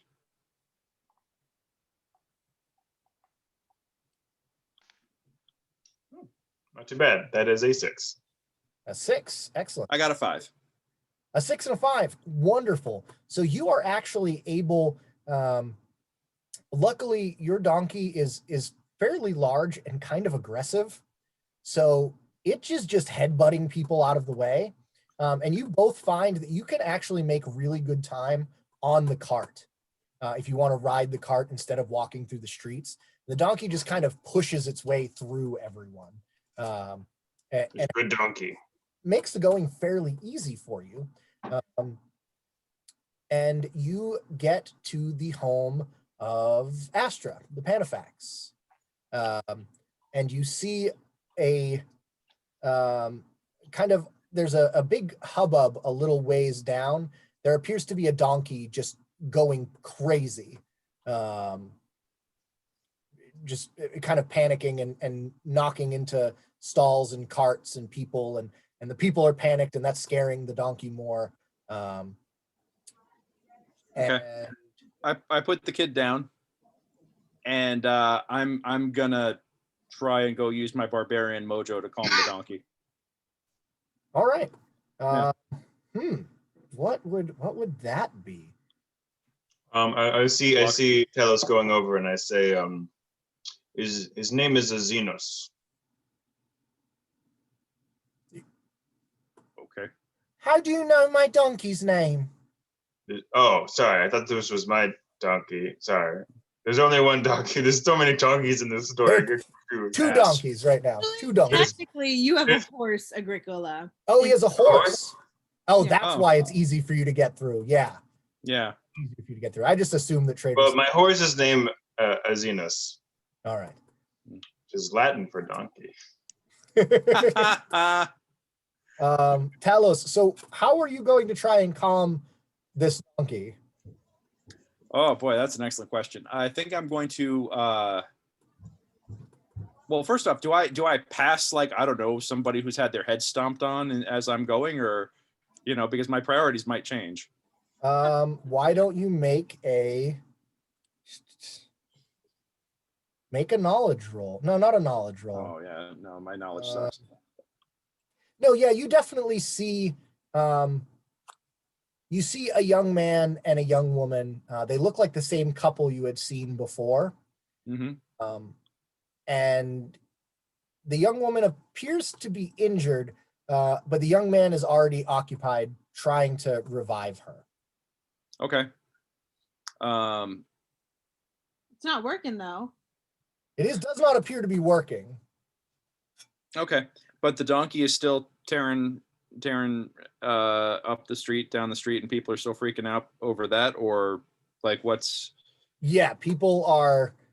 It definitely seems to be causing almost as much panic as the earthquake itself. Okay. I think what I will do then is that I'm going to go up and I'm going to handle this the Gallic way, and I'm going to wrestle this thing the way that I would any of my horses if they were being rough. So, right. yeah, Be I'm the just big gonna, bad barbarian and wrestle That's right. this donkey. I'm gonna like come up to it. I'm gonna grab it around its neck, and I'm gonna force it to the ground until it calms down. So. All right. That Yep. always makes me real calm when people do that to me. Oh, so. yeah. Well, you know, I know domination. Donkey wrestling. Yeah. I'm a donkey wrestler. Wow, this went incredibly poorly. I got a 2 with my bonus. So You this got a is good. 2. I got a 2. This is gonna hurt. Yeah, I- you get. I'm you about to run get up kicked to in the the donkey. face, aren't I? You run up to the donkey and get back kicked almost immediately. Oh. It That's lands gonna be right. hard. It kicks you right in the chest. Oof. You feel a crack. Okay. Hurts. Yeah. I've been there. It's not going to give you any trouble moving or acting, but it is going to make it difficult for you to help others. Okay. You're going to take a -1 strength checks because you trying Okay. to exert yourself is really going to hurt that rib. Got it. All right. Agricola, as the barbarian runs off, the little girl runs off in the opposite direction of the courtyard and of her home, and you see your son. You and your son kind of make eye contact, and he yells for you to come over. He's, Oh shit! help! I don't know. I don't know what to do. I don't know what happened. I think she might be dead. Stand back. Stand back. So yes, I want to survey the situation, make sure there's no danger. Then I want to check her neck for a pulse, and if there is a pulse, I want to do compressions at 100 to 120 beats per minute for 30 seconds. Love Thirty dub, love of dub. I don't. What would the Roman equivalent of the Bee Gees be? I don't know if they had CPR back then. I'm alive. I'm just unconscious with the like blood trickling down, I assume. Yeah, and I mean, your skull has definitely been reshaped a little bit. Listen, I've watched enough medical shows. CPR fixes anything. Yeah, I don't know Clear. if CPR fixes a horse to the a hoof to the Gunshot head, but, wound. Just do it hard enough. Break a rib. Yeah. What exactly are what are the injuries that I'm seeing here? So your son is pretty bruised and beat up, but this girl looks pretty rough. Like I said, there's a portion of her forehead above her left eye that appears to be slightly concave. And there's a lot of blood coming from her hairline there. If you pull her eyelids back, her eyes are kind of lolling and rolling. And you know enough that, a head injury is no laughing matter. So why don't you make a knowledge check to see what you can do for this poor woman? Yeah, so I think to start, I'm just patting my son down to make sure he's not injured and doesn't realize it, because he's clearly has a lot of adrenaline going through him. And once I do that, I want to make sure the girl's okay. Yeah, your son is fine. Like I said, he's just really shaken up. Hey, Sarah, enjoy watching this game happen because I rolled a 1. Oof. Well, that's a knowledge roll, right? So that's just whether or not you can, know what to do. Right, and he has no idea. I want to stab her with my stick, I guess. That seems like that would help. I want to put some leeches on this small child. You look at her, you know that it's a head wound. In your experience, especially out in the country where your farm is, somebody gets a wound like that to the head, start planning the funeral. There's not much you can do. But yeah, I am rich. Yeah, I do want to bring. I think I'm gonna put her in the back of the cart. Thank you. If you're dead, you don't have to worry about getting married. That's true. Win-win. Yeah, make this. I want to tell. I want to tell him to take us to her home. I assume we would both know where that is. If we've traded with these people before, or you don't. I recognize her from the. Oh wait, but I'm too busy getting kicked. You're getting kicked. Yeah, but do I recognize her from the merchant earlier? Once the donkey kicks you, do you just say "fuck this donkey" and leave? I'm sorely tempted, but you know what? I think my pride would be really injured if I let a donkey get the best of me. If this donkey kills every single one of us, I'm going to laugh. Then we're renaming it Pompeii to Donkey Murders. That's what we're doing. No, I think I have to kick this donkey's ass. So yeah. I always rush over hearing all of this commotion on my farm. Would you rush out? Break your leg? Yeah, you're not rushing anything with a broken leg. Well, and Hestia has also just run back into the courtyard, and she is absolutely panicking. I grab Hestia in a giant hug, make sure she's okay. Mommy, the sky's on fire and there's a donkey and the donkey. I think it was our donkey. Is it our donkey? Oh my God, it looks like it was our donkey. And she ran away and she's making a lot of trouble. And I met this really nice guy, except he wasn't all that nice. And I may have gotten into a little trouble with a merchant because I tried to steal an apricot, but I put it back after he caught me. But anyway, they gave me a ride here and everything's kind of going a little bit crazy. And oh, Mommy, I'm so scared. Okay, it's fine. Let me deal with the merchant. You go inside, stay safe. And I run sort of hobbled in a lot of pain to see what's going on outside. So your husband is also still in the house and you have not indisposed and you have not checked on him. So what would your priority be? Okay, I'll go check on him first. You can value the donkey's life more than his. That's fine. The donkey does seem to be very important to you all somehow. I'm really worried about the amount of noise and that other people are being injured outside, but clearly not more than my own family. So Okay. I think, go on. Imagined myself outside this whole time, but yet not necessarily seeing this immediately. Yeah, because your work area out in the courtyard would be covered because you don't want the grain to get wet, or otherwise, it can get moldy and bad things can happen.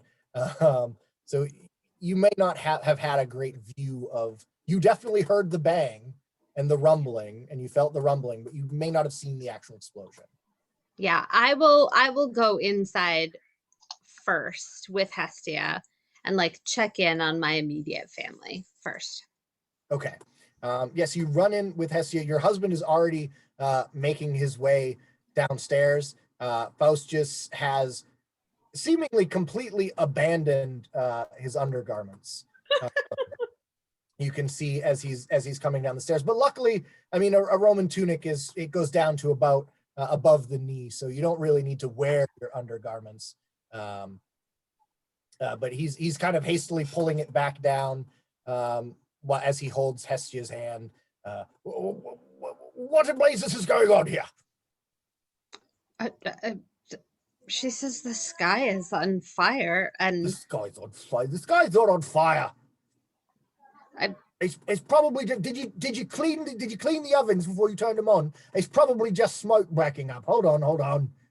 Are you kidding me? You're dripping down the stairs, leaving more mess for me, and you're blaming me on the sky? There's another earthquake, and he kind of stumbles and catches himself and looks around, finally kind of gaining the gravity of the situation.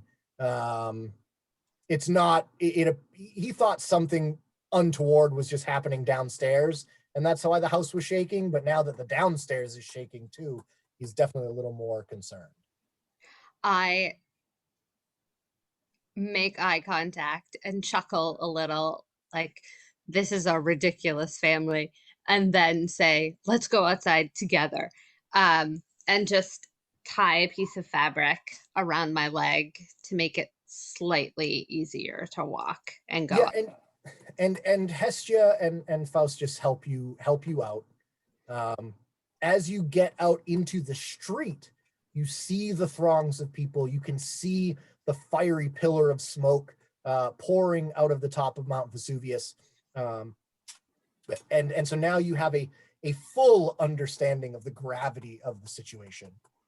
The grain merchant is outside, seemingly wrestling with an unconscious body, getting into the back of his cart with his son.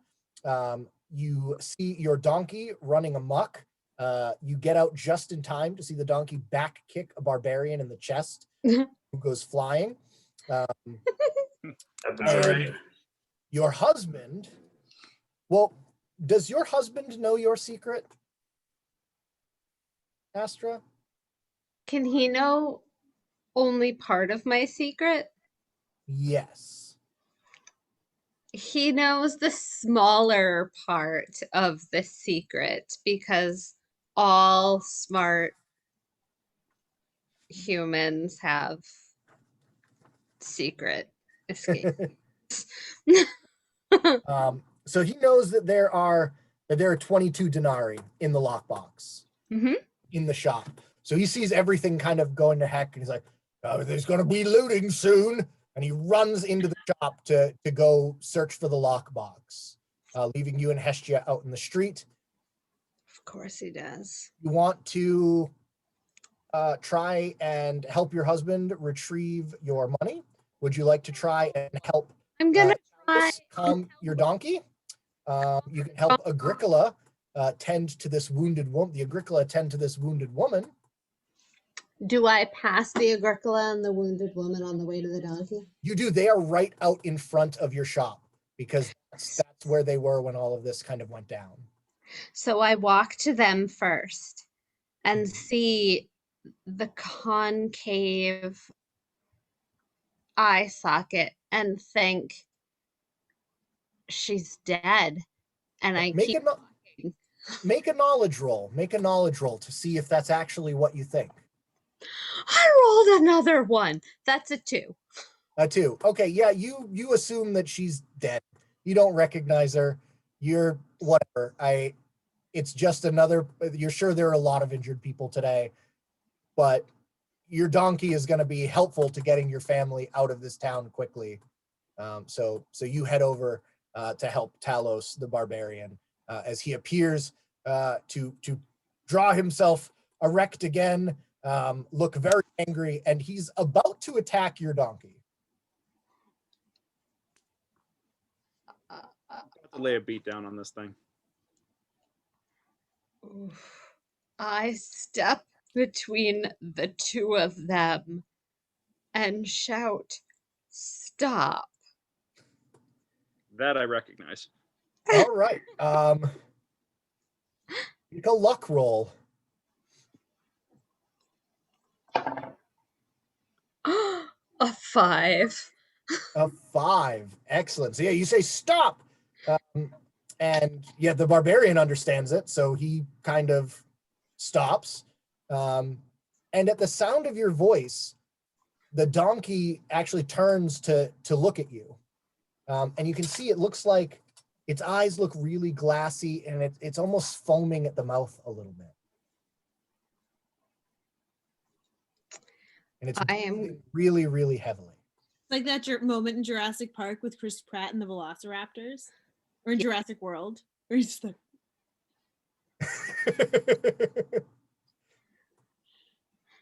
I breathe really heavily. And stroke its fur. All right. Make another knowledge check to see if you can identify what's going on with this donkey. The 3. A 3. It looks sick. But that's really all you can tell. Talos, now that the donkey is not rampaging, do you want to make a knowledge check and see if you can identify what the issue seems to be here? I rolled a 4, but with my knowledge penalty, I got a 3 as well. You got a 3. So you can also tell that the donkey is sick. It's not panicked. It also appears to be suffering from something. But you are able. He's gonna die. Calm the donkey down, Ashra, and you can kind of, with some difficulty, lead it back to your shop if you want. Yes. And then I would like to bring it to its safest enclosure in our small barn. Do we have a barn? Yeah, you would have a stall for it. It's going in the stall. It's been pretty ornery. Yeah, you managed to get the donkey in the stall. It's just more than you can deal with right now. Talos, you make it back to the farmer and his son, and you notice that they have loaded an unconscious and profusely bleeding woman into the back of the cart. It happens. What happened? I don't know. I think something fell on her when the earthquake happened. It was the donkey. Oh. Donkey stepped on her head. Oh, she did. Well, you make a knowledge roll before you pronounce her dead, Talos. This is not looking good for you. Wow. I got a 6 with my penalty. It's a 5.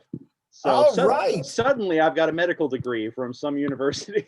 Well, no, as a traveler and a someone at who's home, been kicked by a probably donkey. a warrior of great renown. Yeah.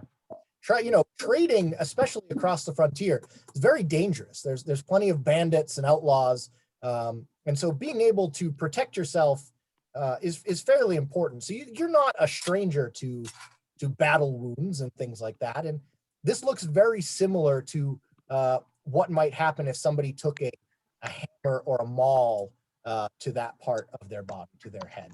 So you've seen it happen before. But you've also seen people recover. So you take your knife and kind of cut a little bit of the skin from where it appears to be concave. Peel a little bit back and start picking out some fragments of bone. And you know that as long as you still got that wine from before. Yeah, you Oh could yeah, I'll use the just. wine to. Well, you don't know anything about sterilizing, so I'm going to pound the wine first because that always makes my work Well, better. you already threw it. You threw the wine. Oh, that's away. right. I threw the wine. I said I threw the Uh, wine away because it survived. So Yeah, your grubby lammy with your grubby lammy fingers. yep.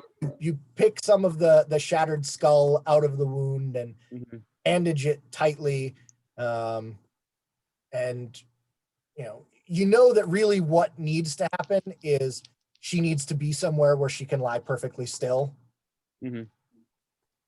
Doesn't Good luck with that. might Yeah. not be an option, but you as you are doing this, you do see her eyes kind of flutter open when you cut into that portion there. There was kind of a spurt of blood, almost as though you had relieved a little bit of pressure. Starts to, and she starts calling out a name. Okay. I want my dog. Oh, poor All puppy. right. We have Well- to take this girl to her home. Hmm. Promise I don't exactly know where she lives. I do. You do? Daughter of big man. Oh, okay. Yeah, I guess. Are you? Money man. Oh, sure. Yes, trade. Sure. Yes, that makes sense. I will lead the way. Big money man. Hmm. All right. So as Astra, your husband, comes back out with the lockbox tucked securely under one arm. He's also got a Pugio, a dagger that you didn't know he had in the house, but he's got that in his hand, and he's ready to kind of defend his livelihood. And as he emerges, we go into phase 3. One of those guys, eh? Ash begins to fall. Was Get a second room. arranged. The midday sun is blocked out by an unnatural darkness. The appears under a terrible black cloud of ash and stone and pumice. Lightning crackles and it begins to rain. However, isn't made of water. It's made of tiny stones as feather. Ash. The players are going to have 2 turns to try and get your affairs in order and rescue anyone you care for. So we're going to go around the table twice. Everyone's going to get 2 player turns. We haven't really been sticking strictly to 1 player turn. We will give everyone the opportunity to make 2 significant actions this round. And you are all basically in one another's scene, so that's really helpful. We don't need to do a lot of scene jumping. As ash is falling from the sky, it is going to become more difficult for players to get around as the streets fill with drifts of ash.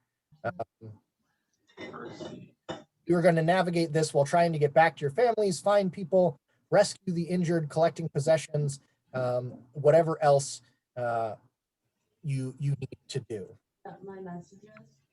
So, Astra, your husband comes out. If I could have 90 cents per game. ready to fight off looters, and suddenly I could have 90. an ash is kind of it's black snow almost. Now the situation is very dire. You don't know what's happening, but there's lightning and ash and fire. The gods are very angry, and Pompeii is no longer a safe place. What's your first course of action? Yeah. I tell him I don't think looters are going to be our biggest problem. And I want his help grabbing some food and any flasks that we have, and just getting a move on foot as quickly as possible to protect our daughter. All right, so you start gathering supplies from the house. Mhm. What about your donkey? I'm gonna have to leave him behind. All right. You also have something else, I believe, in the house other than food. Do I? Your secret. Your secret. Oh, yeah, that's right. Okay. While he is distracted and helping, I'm gonna run and go get all my gold. Don't you have a broken Oh. leg? Yeah. Yep. Make a speed roll with the -1 from your broken leg to see if you are able to do that before he notices. It's still a 3. A 3. So you are able to get it up without him noticing where the hiding spot is. But he does notice that you're carrying, what is it? Does it say it's in a sack or a box? I think it just says coins buried. Let I me think know. it just says coins. So your husband definitely sees you with a sack that doesn't appear to be holding food. You Well, should that reveal then- your secret. What's your secret now that you've pulled it out? That I had 100 gold hidden and 200. Oh, wait, where did I write that down? So I had 2 separate hiding spots for money. And I told my husband where the smaller one was, but kept the larger one hidden to myself until just now. Okay. Yeah. So she had, what was it? The 22 denaries. Yeah, and that's the one that was in the shop that I let him collect. And also 100 gold Aureus coins. So yeah. All right. So you gather that up, and you and your family are just going to start heading out of the city on foot. That's your plan? Yes. All right. So you gather up what you can carry. You are able to make to travel fairly well, even on your broken leg, because you do have someone. Your husband is helping you. His irritable bowels seem to be, not a huge concern right now. She is still very frightened, but she's kind of glued to her father's leg, so you're not too worried about her taking off anymore. And you kind of look behind you at your home and wonder if you're ever going to be able to go back there. Let's see. Talos. So the sky goes black.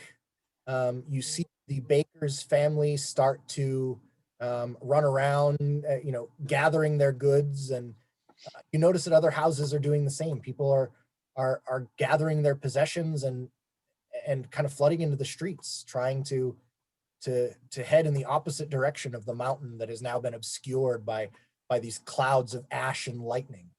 Gotcha. Where? Oh, I'm sorry. I was going to say, you have already offered up that you know where the sponsor's home is, and you initially were, it seems like, ready to lead the group that way to get her back to her father. Yeah. The situation seems to have turned more dire. And Yeah. you have yet another priority here in this city. Well, my question is which way to the sponsor's home? Is that closer to the mountain or away from the mountain? It is away from the mountain. Okay. And is there an exit from the city nearby? Yes, her father's. Hang on a sec, my is- baby's crying. I'm gonna go get her. Okay. Yeah, the sponsor's, her father's villa is near the outskirts of town, so that's not. It's not a bad place to head towards. Willow's getting her. So Um, I think the plan will be to get there and then from there continue to GTFO at that point, because Roman gods being angry are not my problem, and I'm not about to pay the price for somebody else's BS for failing to sacrifice the right goat at the right time, so. What do you remember your secret though? Oh, That's what I meant by you have yet another. yeah. Here. Well, and have I recognized that surface around? They are at baths, and the baths are in the opposite direction of the sponsor's home. Do you want to share the secret with everyone now that we've brought it up? Yeah, I have to rescue a slave, someone of my tribe who has been enslaved here. Who I've been hired to find them and get them out.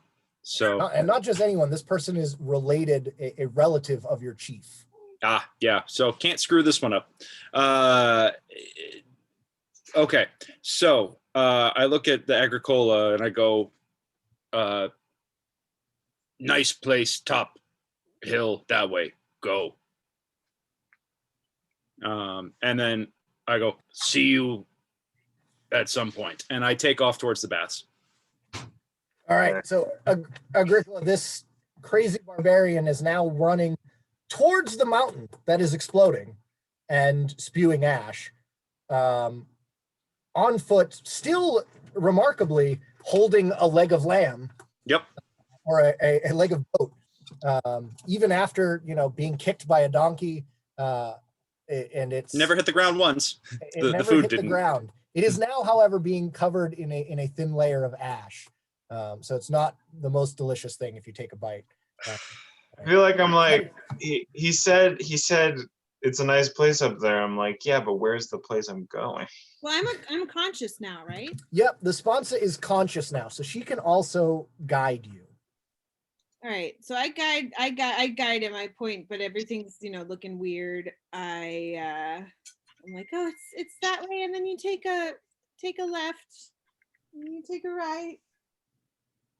Oh, Okay, Tom. my head. Yeah, I follow directions. I take her back home. All right, make a knowledge roll, Flavia. No, 1 second. With a -1 because you're a little addled. I got a 2. A 2? Wait, let me see. What was my knowledge? I have plus, yeah. So I was actually a 3 because I have a +1 stat bonus, so it's now Okay. 0, and I got a 3. Okay.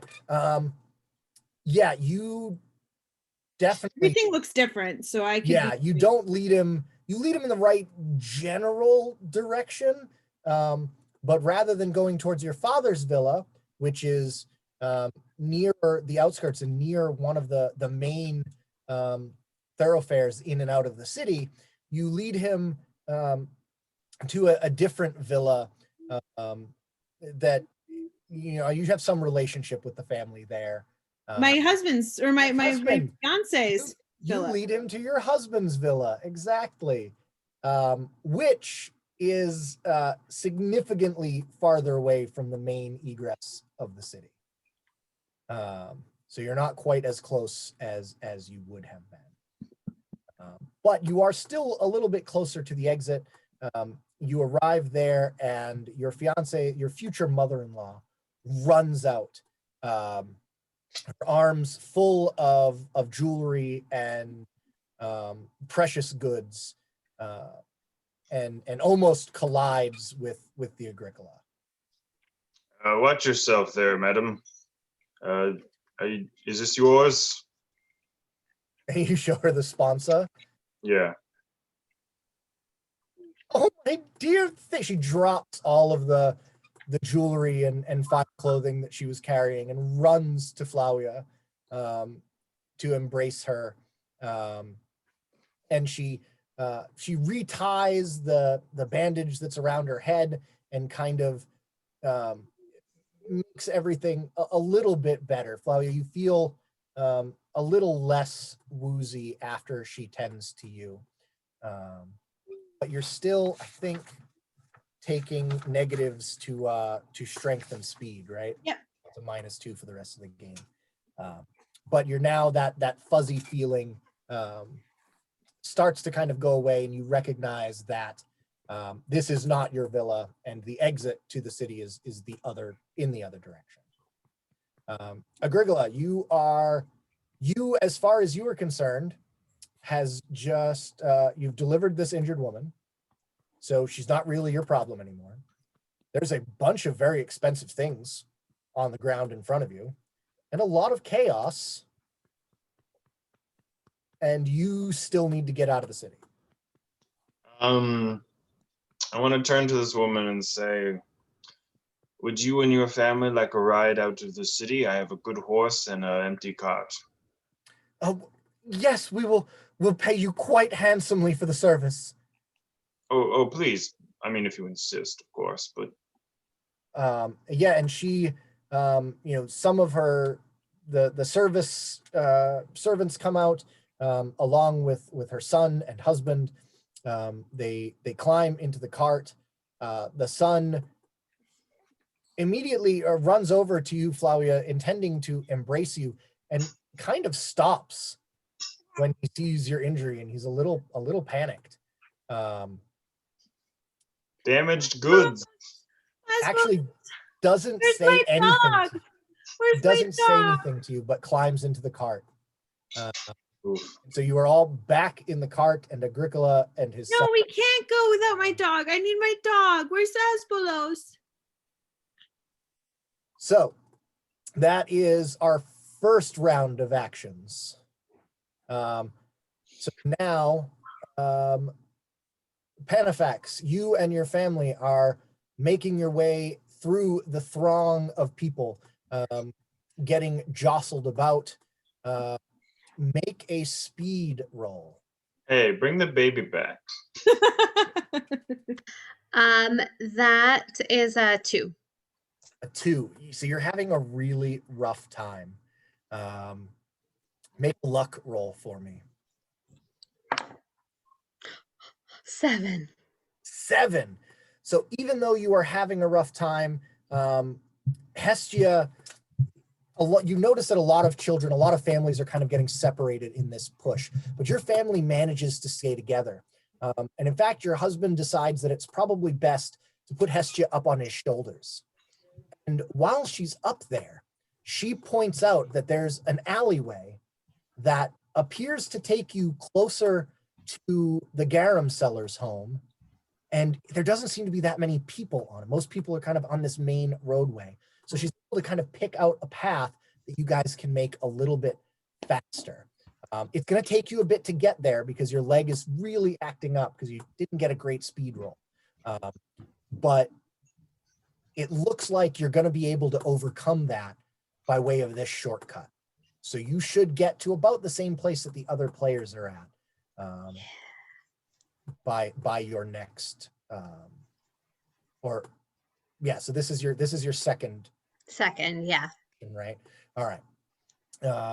So Talos, for your second action, you have made it to the baths. Mm-hmm. There appear to be a number of people running in and out. Some people are running out of the baths completely nude. Others are running in, calling out for family members. It's very difficult to kind of make sense of this situation. Mm-hmm. What are you going to do? I know the service name. Yes, you know that. All right, I'm gonna just like it's like the nephew of your tribe's chief, so you've seen this person, yeah. But I'm gonna just start barging in there and screaming his name and just like take up my space, flex it, and just be like, all right, I'm gonna make as much noise and a hullabaloo as possible until I find this kid. All right, let's see.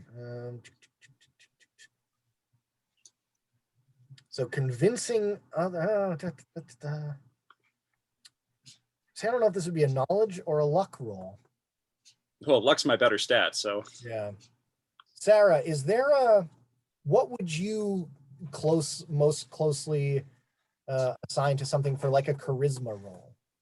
I would say luck probably. I mean, I think it would depend. I think it's the kind of thing where it's like if I mean, it's sort of like an open, it's up to your discretion as the GM, and but I think convincing people is part of luck, I think. Convincing people is part of luck. Isn't it? Let me check. I mean, no, I think convincing people is part of knowledge. Okay. So that would probably be closer to your charisma stat for this sort of thing. Luck is used for finding used for things like avoiding injury, dodging debris, And finding finding useful things in people, telling lies, and escaping bad situations. Oh, I Okay. was hoping that it would be finding useful people, like the No, person that finding I'm. useful So there you things. go. Yeah, make a luck roll. Yeah. All right. it's Well, that. people too. I said people as well. Yeah. Yeah. Okay. Cool. Then in that case, I rolled a 3, but I have a +1 luck instead of a -1 knowledge. So that's a 4. A 4. All right. Yep. Yeah, you are able to find the chief's relative. We'll call him. Let's see. What's a good Gaulish barbarian name? Dave. Dave the Barbarian. Dave The chief's son, Davo. And Davo. Davo is seems to one of the he's down underneath the baths where the boilers are, and the passageway that you go down to find him appears to be blocked. You can see him on the other side of it through some of the debris. There's a bit of a gap, but it's not big enough for either one of you to fit through. Okay. So make a strength check for me to clear some of that debris. And that has a -1 because of the donkey. Everything goes back to this donkey. Let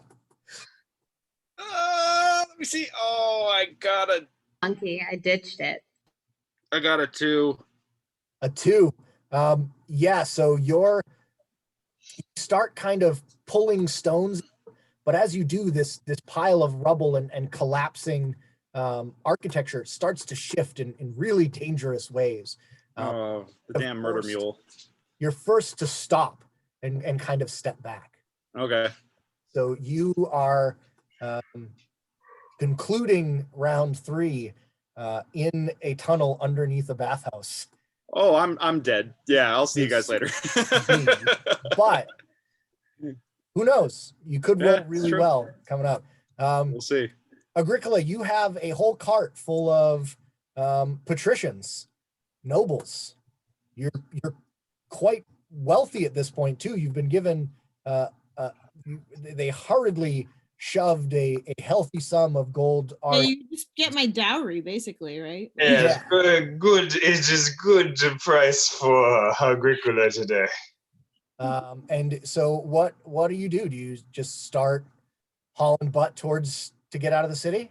Yes, I mean, as far as I've been told, this is her family and there's not like other people. So like she's shouting about a dog, but like, and I do want to find her dog, but if like the dog's like not in the house, I don't know where the dog is. The family doesn't seem to know where the dog is. Make a speed check. -1, right? No. You said, but it was a donkey before, and now we know that it is a horse. So. Now we know that it is a horse. No, I don't think that you take any negatives. Sweet. Because of that really awesome luck roll you rolled immediately afterwards. So you're not riding the cart rather than leading it. Yeah, I mean, if anything, would I get another plus for that? Yeah, you know what? It is a horse pulling your cart. So that would be a 4 then. A 4. It's a good thing you got that extra plus. Look at that. Yeah, This is my best skill is convincing DMs that I need more points. So yeah, you're able to get on the main thoroughfare, and your horse somehow, for some reason, still named Donkey in Latin. Yeah. But your horse pushes through the crowd. This patrician family in the back. Or would you name a donkey like Eros? Like that would be ridiculous. Well, no, he's a horse. Yeah, would you name a horse? Listen. Or would you name a horse? No, you wouldn't name a horse. That'd be silly. Yeah. You name the horse donkey. So you're heading towards the exit and passing by the garum seller's home as you are on your way out of the city. And that is where I'm gonna make a luck roll. You are passing the garum seller's home right around the same time, Panafax, that you are rejoining the main throng of people heading out of the city. You do kind of think you recognize a cart from outside your shop, but you're a little preoccupied. Talos is under the bathhouse. Flavia, your second turn. So one thing I've noticed is that you have not been giving out tokens. Are tokens a thing? Yes, tokens are a thing. They're supposed to be happening at the end of every round. I should have reminded you. I'm so sorry. No, it's okay. Those are for extra actions, right? Yeah, they're for extra actions, but they're also for re-rolling dice. So, I hypothetically, totally missed that mechanic, and I'm very sorry. Let's say that everyone went into this round with one token. So if there was a particularly poor roll that you would like to try and re-roll, you can do so. Panafax, if you want to re-roll your speed, because that one wasn't great. You had a great luck roll that kind of made up for it, but you can re-roll that speed roll. See if you make it a little farther. Although it's kind of convenient that I'm matching. yeah, no, I think it's good to like Or be you can figuring hold- these things out because like if I mean the game's been going well. I also am like kind of glad that I got critically injured at the beginning of the second round because I was like, oh, that won't happen, and it's actually made the game more interesting. So I'm gonna roll knowing that I have that token, and I'm going to try to find my And dog. will they carry over to other phases? They do. They carry over. Do. Okay, so you Because can have hold on to spend that. 2 to get another turn. All You right, get and have then to spend so 1 to get a reroll a reroll. and 2 to take another action. Okay. So Flavia, go ahead and take your turn. After you take your turn, Talos will get another opportunity to make that strength check. I got a 6 to find my dog. You got to. So I also need you to make a knowledge roll because you need to convince Agricola and I'm everyone. calling for Asbolos though. Huh? I'm calling for my dog. But Like, it is very, there's a lot of people. So you're calling for Asbolos. yeah. I'm like making a special whistle that my Okay. dog has to come. Yeah, I with. wonder if the You got dog a like 6. hears her and comes over with a You six. are close by. Yeah, if you got a 6, even over all the noise and panic, Asbolos comes bounding out of your compound and leaps into the back of Starts licking the blood off my face. It's a Yeah. whole thing. you do not, however, your compound seems pretty quiet. Mater! No one else is answering your calls as you kind of trundle by. Do you want to try and convince people to go and look for the rest of your family, or? Yeah, I want to try and convince them, but I don't know how useful I'm going to be to try and look for them myself. So Right. I'm not like I'm not going to leave this cart because I'm. You won't leave this, so you'll try and convince them to help you, but if you can't do that, you're not going to leave the cart. Yeah. Well, I'm gonna try. I'm gonna appeal to this greedy Agricola, and I'm gonna be like, look, I have a huge dowry. There's a locked chest with 500 denarii. We must find my parents. Like there's more money inside. If we can get them, they will pay you handsomely for a space in this cart. I'm sure they'll pay you handsomely for saving my life. These are not your parents? No, those are my in-laws. Oh, okay. Well, your folks are probably already making their way out to the city. I don't think We should check though, shouldn't we? When you say that they're your in-laws, Agricola's son, his face just crumbles. And Well, I'm not married yet. I mean, it's like, we're yeah, getting married tomorrow. make a knowledge roll to try and convince Agricola that it's in best interest to help. Oh, finally, I'm rolling okay. I got a 5, and I think I have a plus, but I think I have I didn't lose any knowledge, correct? No, because your mother-in-law rebandaged your head, so you're not woozy anymore. Okay, so my I don't think I have I don't know if I have a bonus to knowledge. Do I? Let me check. I do have a bonus to knowledge. So Yeah, it's I think you have I have a plus 6. You got Okay, 6. I'll tell you what. I'm gonna be like, okay, I'll tell you what. Tell me where this dowry is. I'll bring it back and give it to you. I'm not gonna take it, but I'll give it to you. I'll run through your house. If I see anyone, they have a space on my cart. Okay, I'll be right back. And And I also want to say, like, Marcellus, keep the cart going at a slow speed, but a constant speed. I'll run back and I'll hop on the cart. And because you got a 6, your fiance and future father-in-law also jump off the cart to go and help Agricola. Look, We don't all need to marriage. look like. If you're broke, there's no real reason for you to be marrying their son. So it's pretty important for them to rescue that dowry as well as the family. So they jump out. All right. So Talos, I said I would give you an opportunity to spend a token to make that roll again, or you can choose to hold on to it.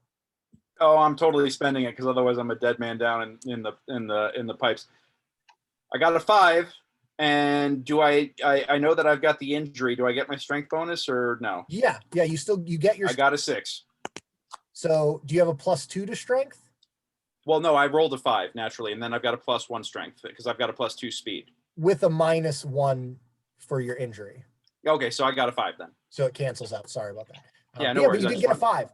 You are able to clear the debris, and you and your this distant relation of the chief are still what do we say his name was? Davo. You and Davo are still stuck. You're still underneath the bathhouse, but you are now together and have a clear path out.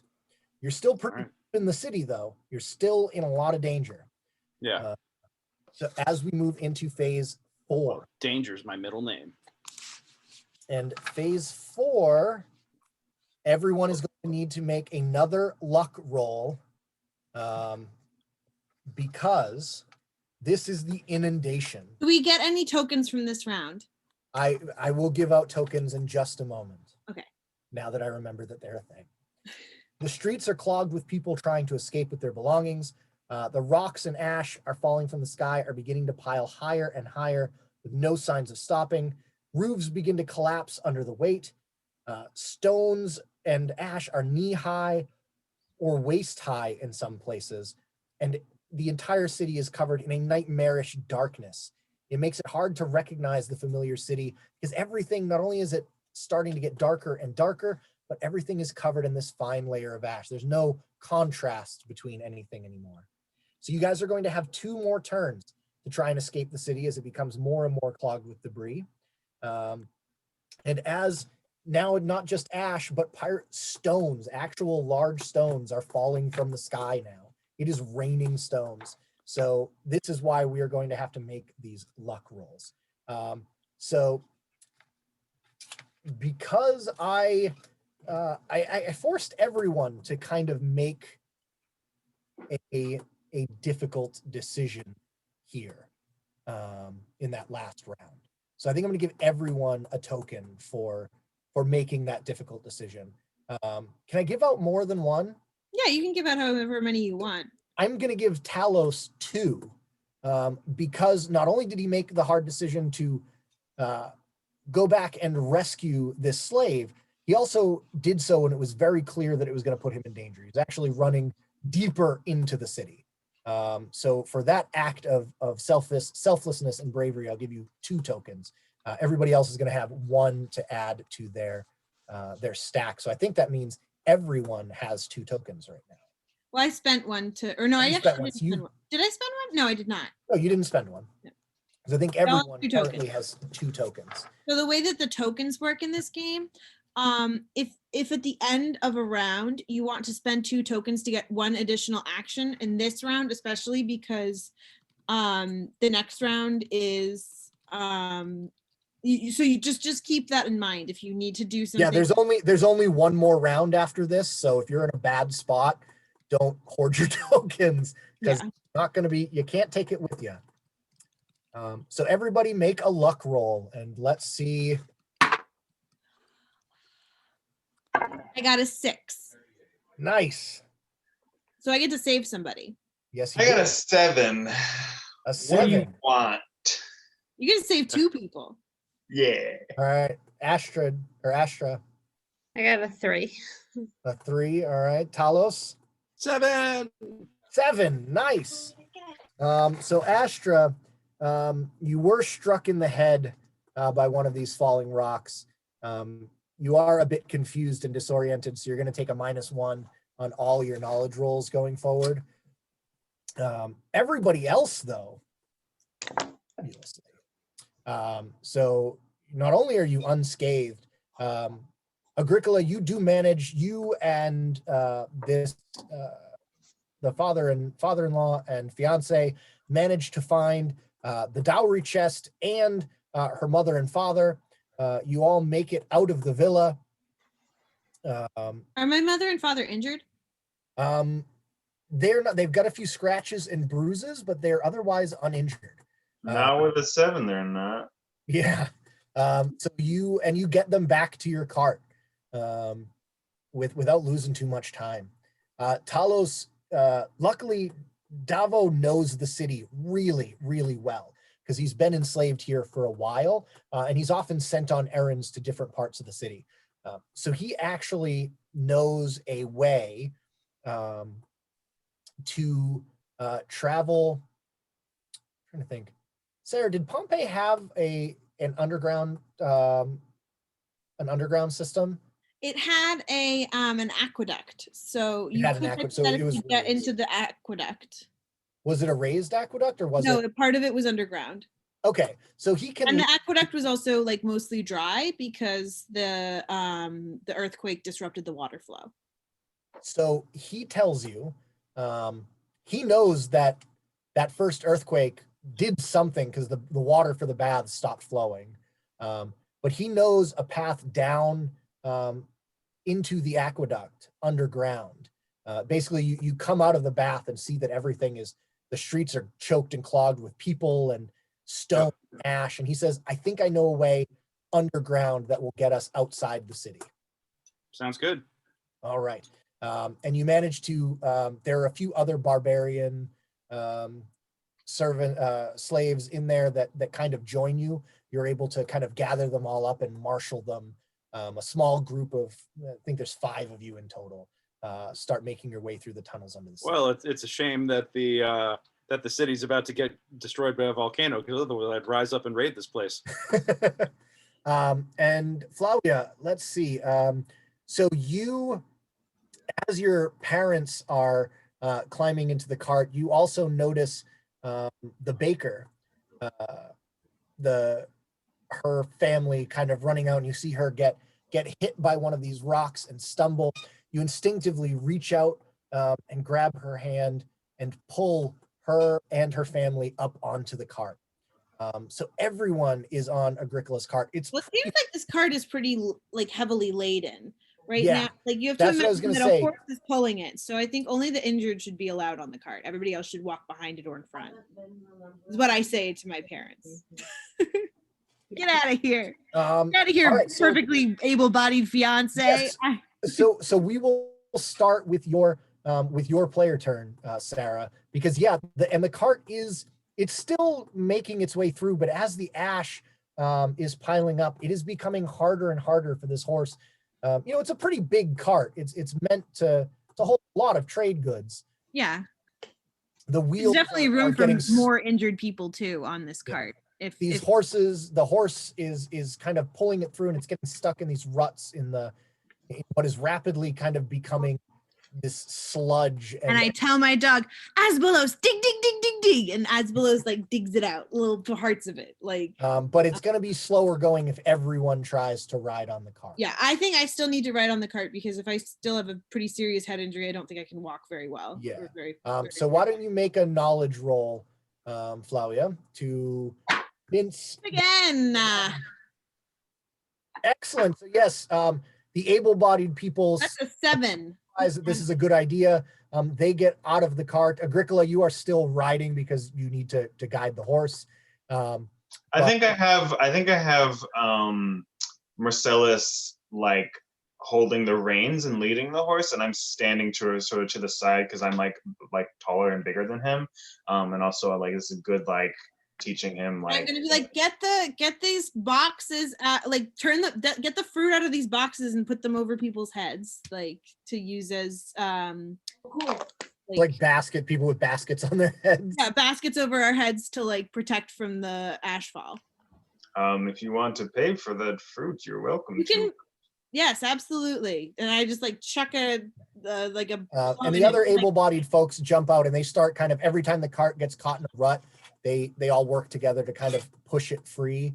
Do we see any other injured people on You the? see a lot of other injured people. Okay. People are kind of running every which way. Some people look dazed. You come across the occasional child that seems to have been separated from their family, crying. I mean, this is utter and absolute horror and chaos. Well, we can only fit so many people on the cart, but Let's take the children. If their folks or anyone else is an adult, they can walk. yeah.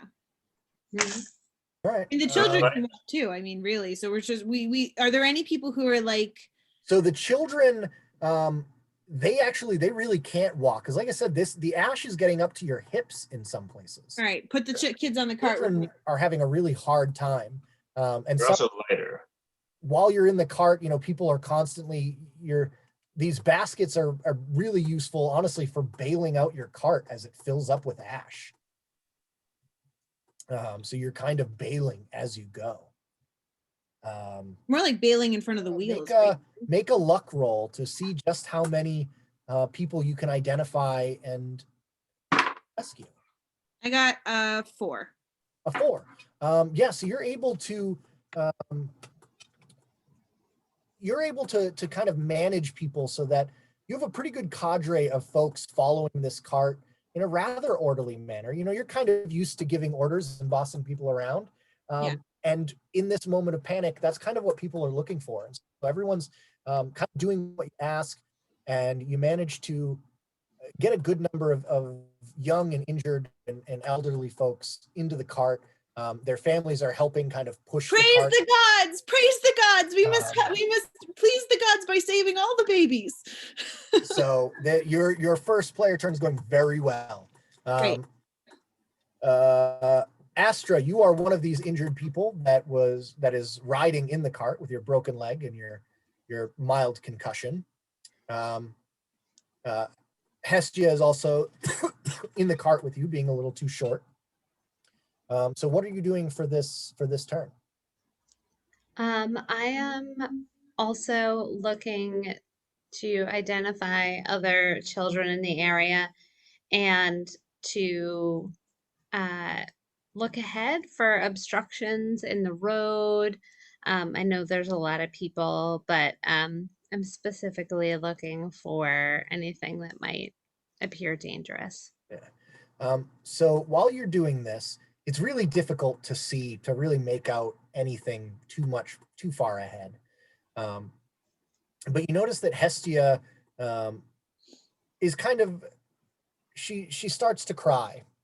And as she starts to cry, a lot of the other unaccompanied children in the back of the cart kind of start crying. And they're looking really scared, very upset. Make a knowledge roll to try and calm some of these children down, because as they're kind of getting upset, they're jostling the cart. People are having a hard time pushing it. A 1. The one. Get out of the cart. You wow.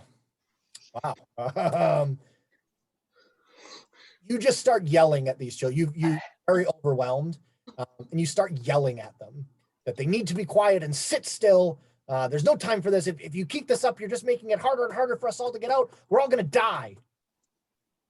And as soon as you say that,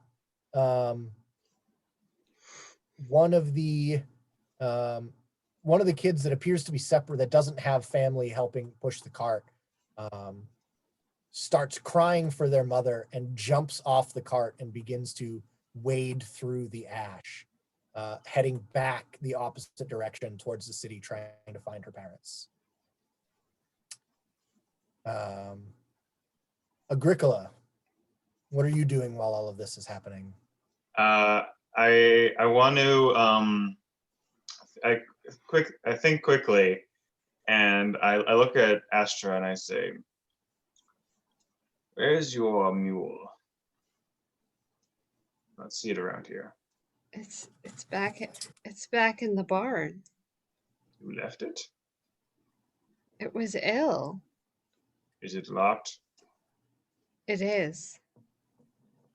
You have the key? Of course. Give it to me. Here. So you are quite a ways away from. You are 3 turns away from the farm right now. 3 turns. Yeah, the 2 turns from last round, and now the first turn of this round. I turn to Marcellus and say, I must do this for our family. If I do not return, you are the man now, and I trust you. Keep this cart still and keep it steady. Hold on. Is the purpose of this suicide mission to rescue the donkey? Yes. Obviously. Yeah, I just wanted to make sure we're clear on your motivations here. It's You all ride the donkey out. It'll be fine. If he's on the back of the donkey. I ride the donkey. Yeah, if you're on Not the a back cart. of the donkey, you might make it. All right. Yeah. So I want to like I say goodbye to Marcellus, like tell him to be strong, tell him to keep this cart steady, and then I want to run as fast as I can through the sludge. And as I do, I want to like pick up the child by the stomach and just keep running. Make a. So now you're dragging this child deeper into the city, being covered in ash. They were going there anyway. I'm taking the mat with me. They'll ride in the Make a back. speed check.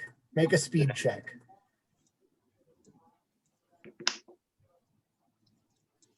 That's a 6. A 6. Nice. Ones and you're getting 6s. Like, Well, I rolled a 5 + 1, so So yeah, Aquila is good at what he does. You have to understand. He does not do things he's not good at.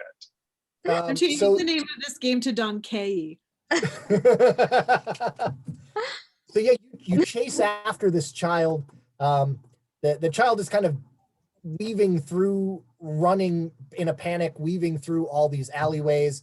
You're desperately trying to keep up with them because they're smaller. They seem to be able to kind of fit around these things, these obstacles that you're having a harder time navigating as an adult.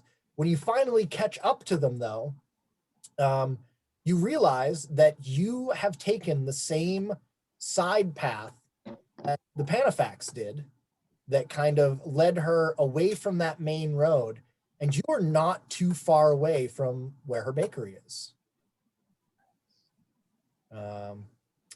So let's see, Panafax had a turn, Sponsa had a turn, Agricola had a turn, Talos, you and your barbarian brethren are heading into the tunnels under the city. How do you? We're hauling loincloth through the tunnels to get out of here.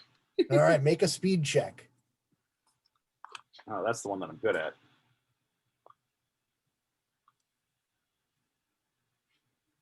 7. 7. Excellent. Yeah, you are really hauling butt, and these, you Gauls are hardy people. So the slaves, It's all the good wine. relatively fit, and everyone's making good time. And the tunnels are really clear. Something happened to the water supply, so it's relatively dry, and there's no one down here. I just hope we don't get like cooked by a blast of steam or anything like that coming from the mountain. No, it's a rather small passage, but it's sturdily made. So it's standing up to all these tremors that you feel. But all in all, you're making great time, and you actually come up within sight of the countryside. Right. You're still kind of you're on a little bit of a rise where the aqueduct exits the ground and starts to continue to follow its rise up above ground, and you can see that shortly after it exits the ground, that is where the aqueduct had collapsed, which is why there's no water flowing in anymore. Got it. Okay. So, but between you and the exit to the city, there is still some water flowing down this aqueduct, and it's basically turned the area between you and the exit into this mire of ash, mud, and sludge. But I had a bath last month. So that's something that you will have to deal with on your next turn. Okay. Astra, what are you doing next? Well, I stopped screaming at children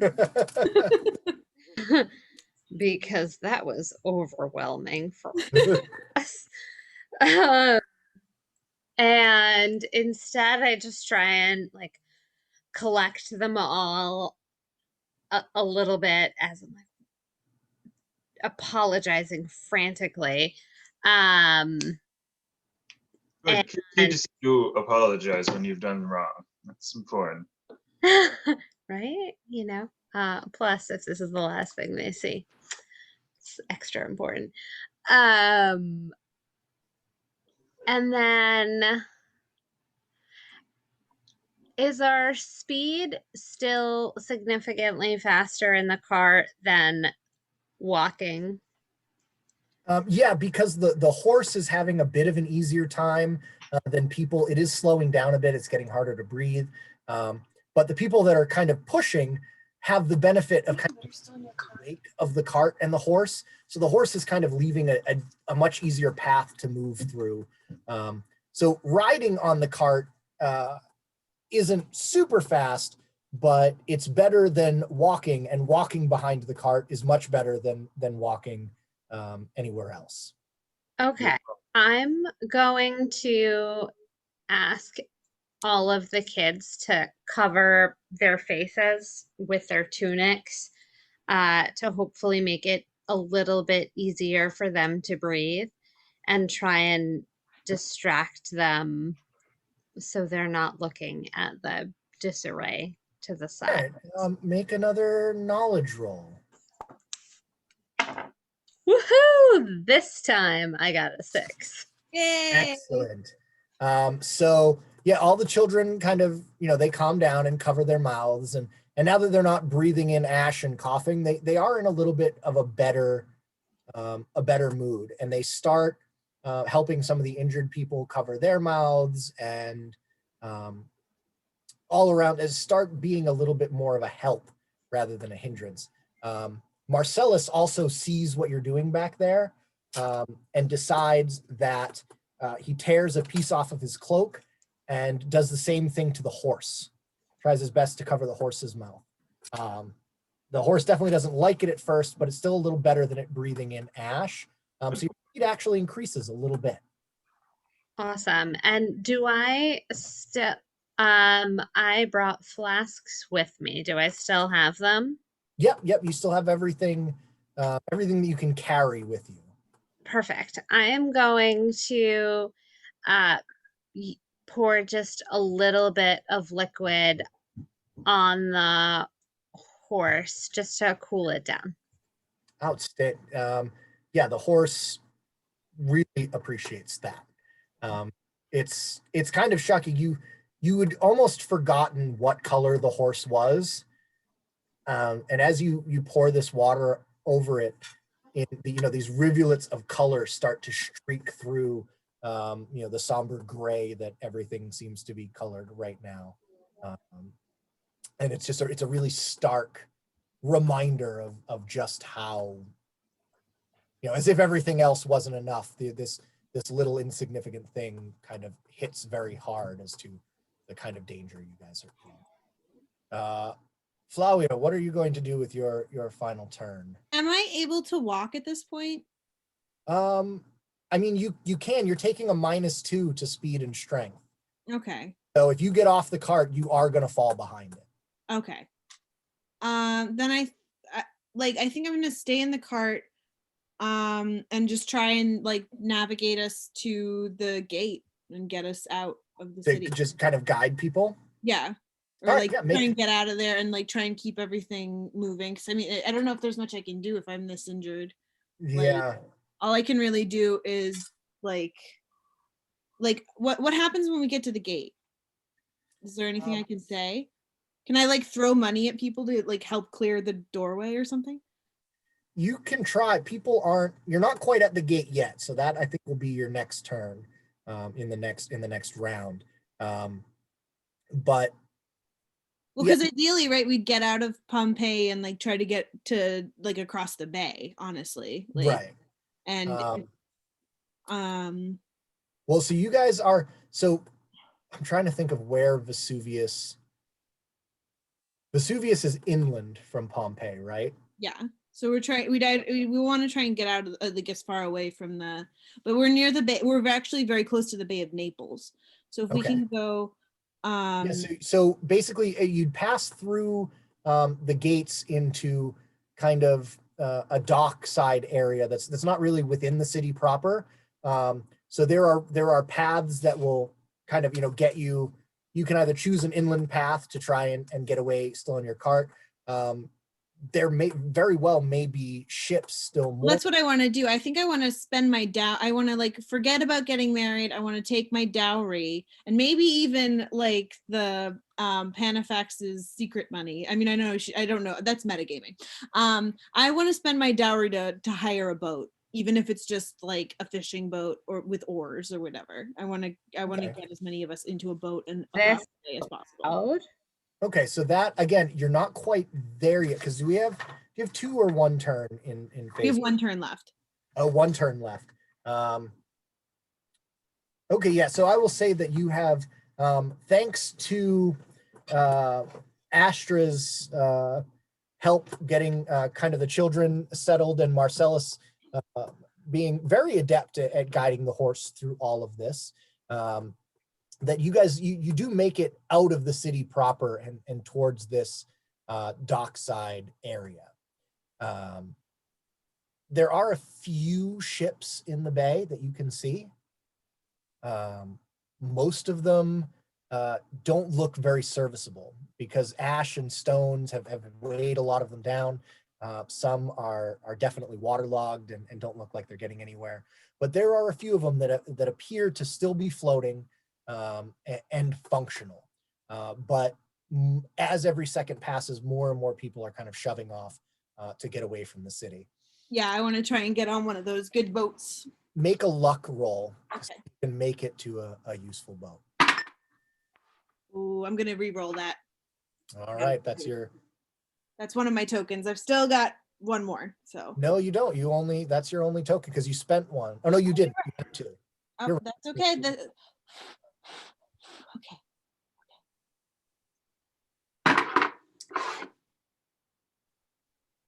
Is that a 6? Outstanding. Yeah, you find a rather large vessel. It looks like it's large enough to carry everyone that is currently in your cadre, and it's actually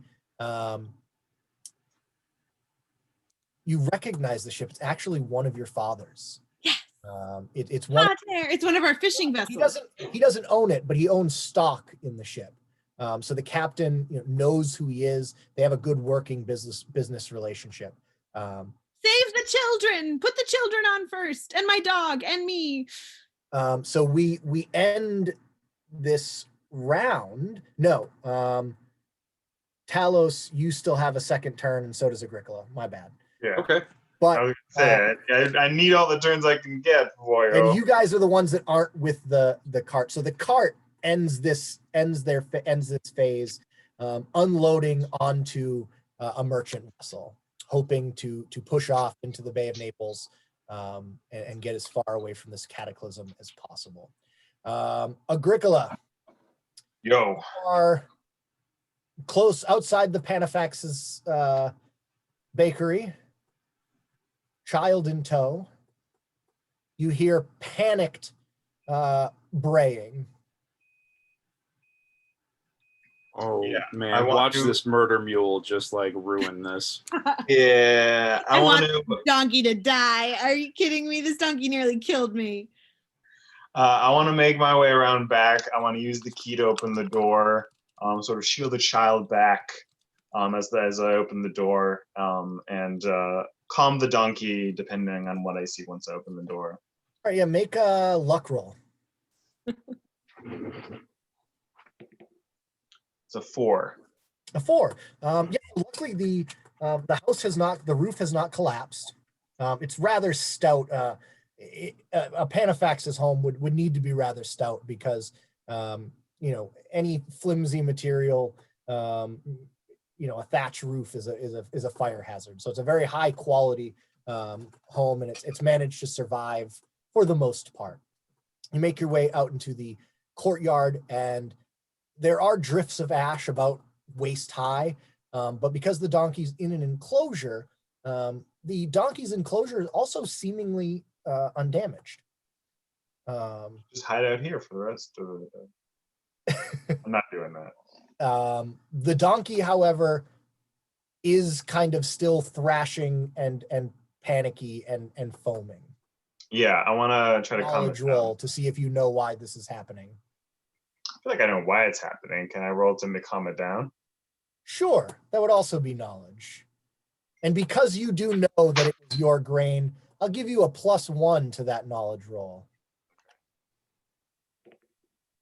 That is a 5 + 1. Outstanding. 6. 6. So you, thinking quickly, take some of there's bits of ash, and some of the outbuildings have been kind of burnt, and so you gather up some bits of charcoal and kind of force it down this donkey's throat, and sit there and massage its throat and its stomach for a little while. It kind of belches up this gross, now black and charcoaly muck, but it definitely seems to straighten up a little bit, we'll say. It wasn't a fatal dose of spoiled grain. It was just enough to make it ill and maybe slightly hallucinate. Listen, it was just a bit moldy. It's it was fine. almost Donkey, the donkey was a bit drunk, basically. I gotta get away from you, donkey. All right, so and from there, so you've got the donkey, you've got it relatively stable now. You are still at the Panafax's home, but you now have a functional donkey that you can attempt to ride out of here. Can I do that with my extra turn? Yes, you can. Cool. Both of your tokens for this extra turn. Yeah. And it's a speed? That is a speed. And I assume based on previous things, I would get a +1 since I'm riding a donkey. You are riding a donkey. I will give you the +1. I have set the precedent. That's a 2, so a 4. A 4. Yeah, so you manage to, you don't end your turn at the docks, but you are within sight of the dock. Make a luck check, a luck roll, to see if you find your cart and your little cadre of folks. Daniel, that is a 6 + 1. A 6 plus another 7, man. I don't think you can see it with this background screen, but I have rolled again a total of 7. I find my child and I embrace him the way that Latin men do. Yeah. Yeah, you find you are able to get everyone through. You've held on to the child. You find your group, and with that roll, you do end this phase, loading onto the ship with everyone else. Yes, the donkey was saved, the real MVP. Talos, you are within sight of the docks as well, but you have a waist-deep mire of sludge in your way. Okay, so what do I got to do? You could go around it. It would just take you inland as opposed to towards the coast. Or we could try to ford it. Or you could try to ford it. You don't have to make it to the docks too. Like you Yes, probably, you can get out of the city elsewhere. You can get out into the countryside. The dock is where they've chosen to go. You can either head towards the dock, meaning that you'll need to cross this mire of muck, or you can go around it and head off into the countryside. Or the other thing is like once there's a map, I think it'll be clearer. But there will be, like, if you continue in the aqueduct, you will be sheltered from the explosive heat, probably. Because you'll be If they underground. just hide out in the aqueduct. Well, if they keep going down the aqueduct, like, it should be, Well, they've come out to the they point come out. it's now Okay. above ground because it's the above ground part of the aqueduct that collapsed. Okay, so they could probably, they could, but what I'm saying is they could find, like, look for the next underground part of the aqueduct that would lead Yeah. them further along.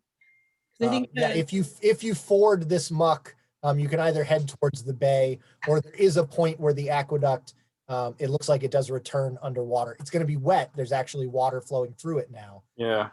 but it's not impossible.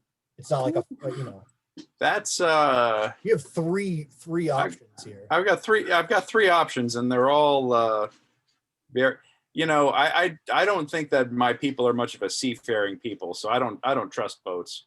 Okay. Yeah, so I think I'm gonna try and make it for the countryside. All right. Give me a speed roll. All righty. I really wanted those furs. Got a 6.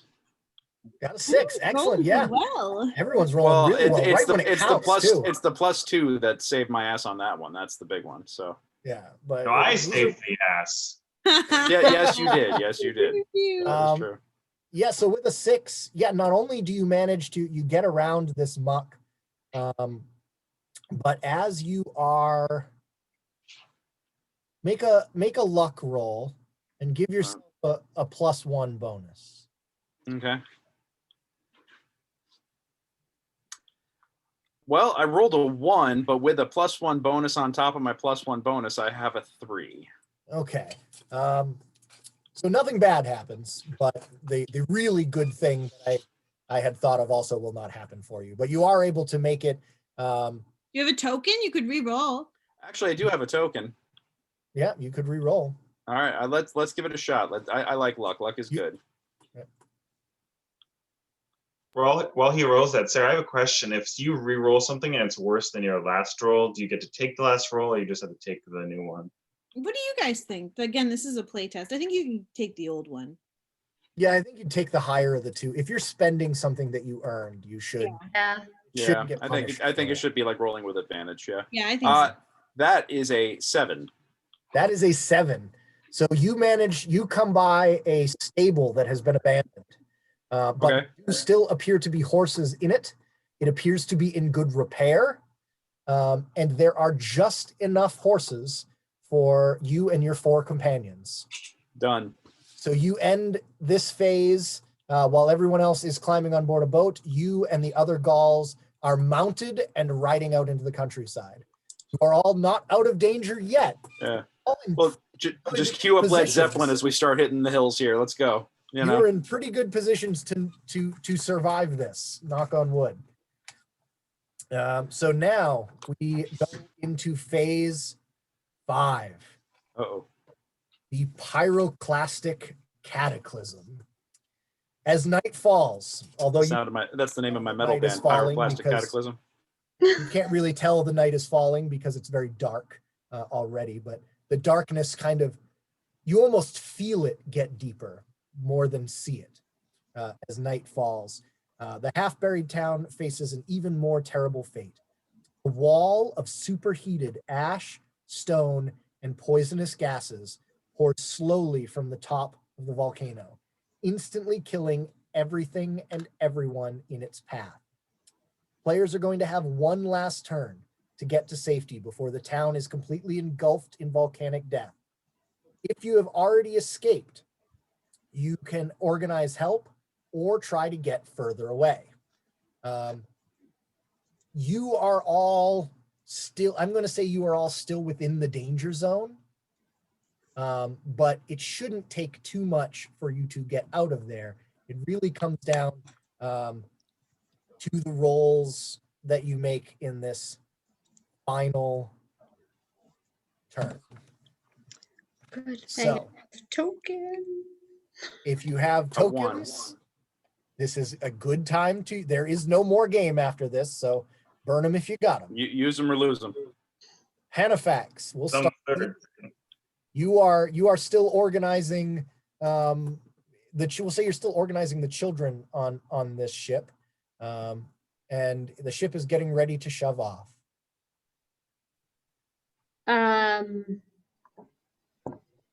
Okay. Is it like imminently getting ready to shove off? Yeah, the final people are climbing aboard, and they're untying the mooring. What kind of ship is it again? It's a trading vessel, so it's got a pretty wide bottom. Cool. I'm Slightly large. going to encourage the crew to be as quick as possible, and anyone unnecessary get below deck. And that's it. I'm just All yelling. right. All right, and so I assume you also go below deck, right? Yes. And All right. that's a You 4. head below deck. What is that? I rolled a 4. For what? For luck? Oh, yes, but I guess Okay. I didn't have to roll yet. Yeah, you didn't have to roll anything. No, people are listening to you. You've kind of established yourself as, as somebody that kind of knows what they're doing. As you get below deck, though, you do not see Hestia. You kind of do a quick head count, and she doesn't appear to be down there. And you realize that you haven't seen her since you started loading. You also don't see your husband anywhere, although he may be on top helping people load things in. Oh, rats. I am definitely going back up to look for them. All right, now you can make a luck roll. 6. 6, yes. So Hestia is still kind of +1. So Hestia is still kind of glued to her father's side. So you're able to, and he's trying to help people load on. You manage to separate her from Faustus and bring her back down below decks. And because he is no longer encumbered with this child glued to his leg, the process of loading people onto the ship and getting rid of unnecessary cargo is going much, much faster. Question, is he wearing pants? No, he's still not wearing pants. Least of everyone's problems. Just need to know. You can buy Agricola. pants with all that money that they still have. Agricola, you are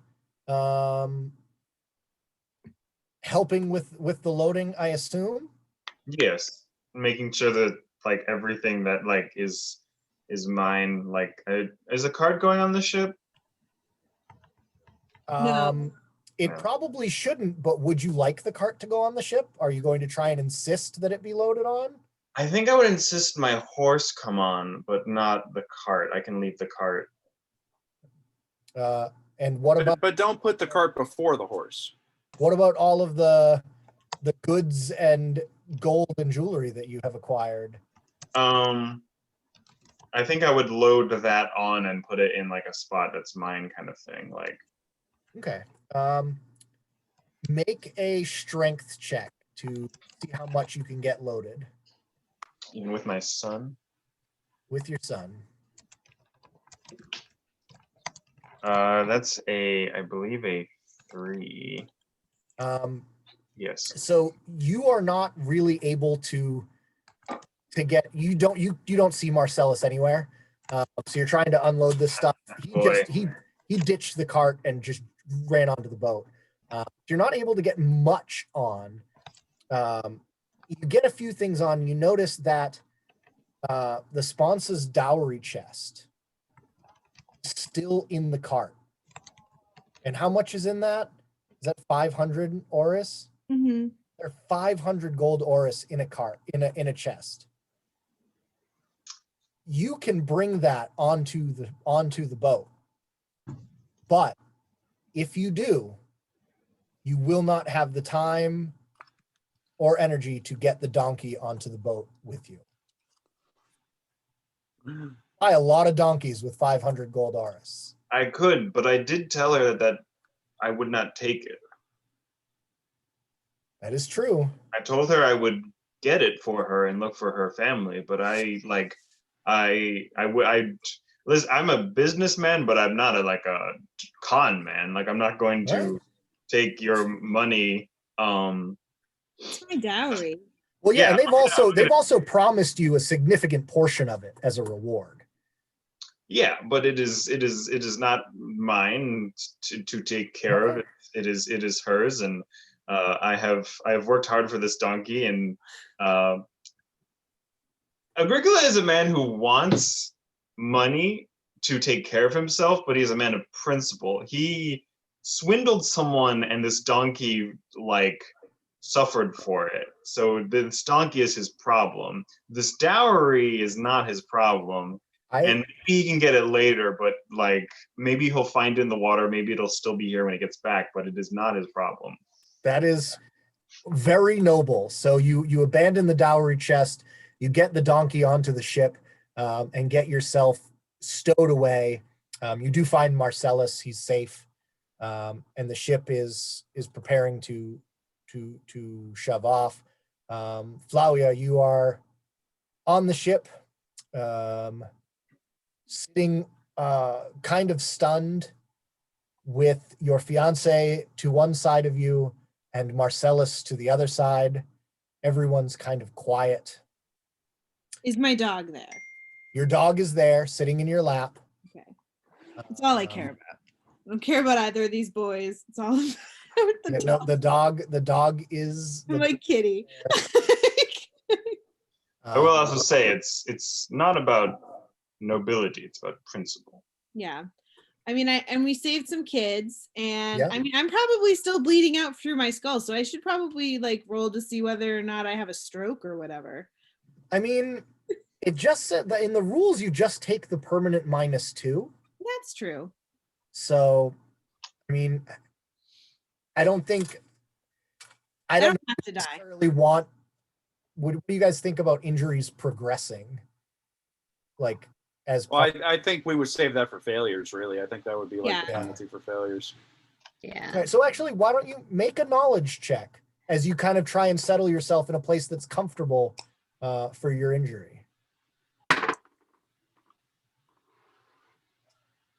Got another 6. Another 6. Yeah, you are able to settle yourself nicely. Your head is still throbbing, but it's manageable. I'll just have a cool scar for the rest of my life, I guess. Yeah. You do, as you are kind of looking around from your new vantage point where you're sitting, you're not going below decks. You're kind of trying to leave that for Got a the. basket over my head.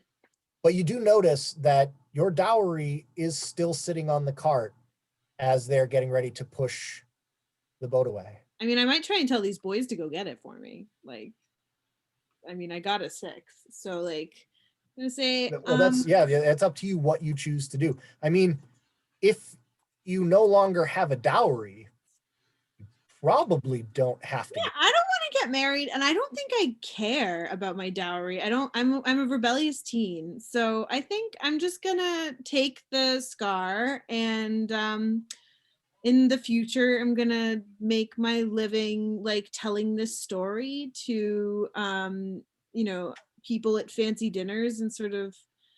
I don't know. Though I kind of want the money. I think I want the money. I think I'm gonna go for the money. I'm You gonna could probably go for the take the money? money and then disappear in the chaos. I'm gonna tell and be like, Marcellus, see if you can get that chest before the boat goes off. But if you can't get it, Oh, so you're gonna tell Marcellus to do it. yeah, Marcellus is infatuated with you, yeah. and He'll he get it will for me. definitely go and attempt this. Let's see, Agricola. I'm gonna let you roll as Marcellus. He's young. He's none too bright. He's infatuated with this woman. Might be my chance to run he's away gonna- with Marcellus. Like He's if we're like, imagining "Oh, that he's no, going to rescue the dowry. They're going to run away together, and he's be independently wealthy. And so he starts back for the cart as you are loading the donkey on. He passes by you. Are you going to? For the sake of my child, my one and only son, would his strength roll be the same as mine? We're going to say that everything is the same as yours, but first, make a knowledge roll to see if you even notice him going past you. Because you're trying to get this donkey on board. That is a 4. You do notice him, and you can attempt a strength roll to just grab him and stop him. Yeah. I'm gonna let my son go back for some money for a girl.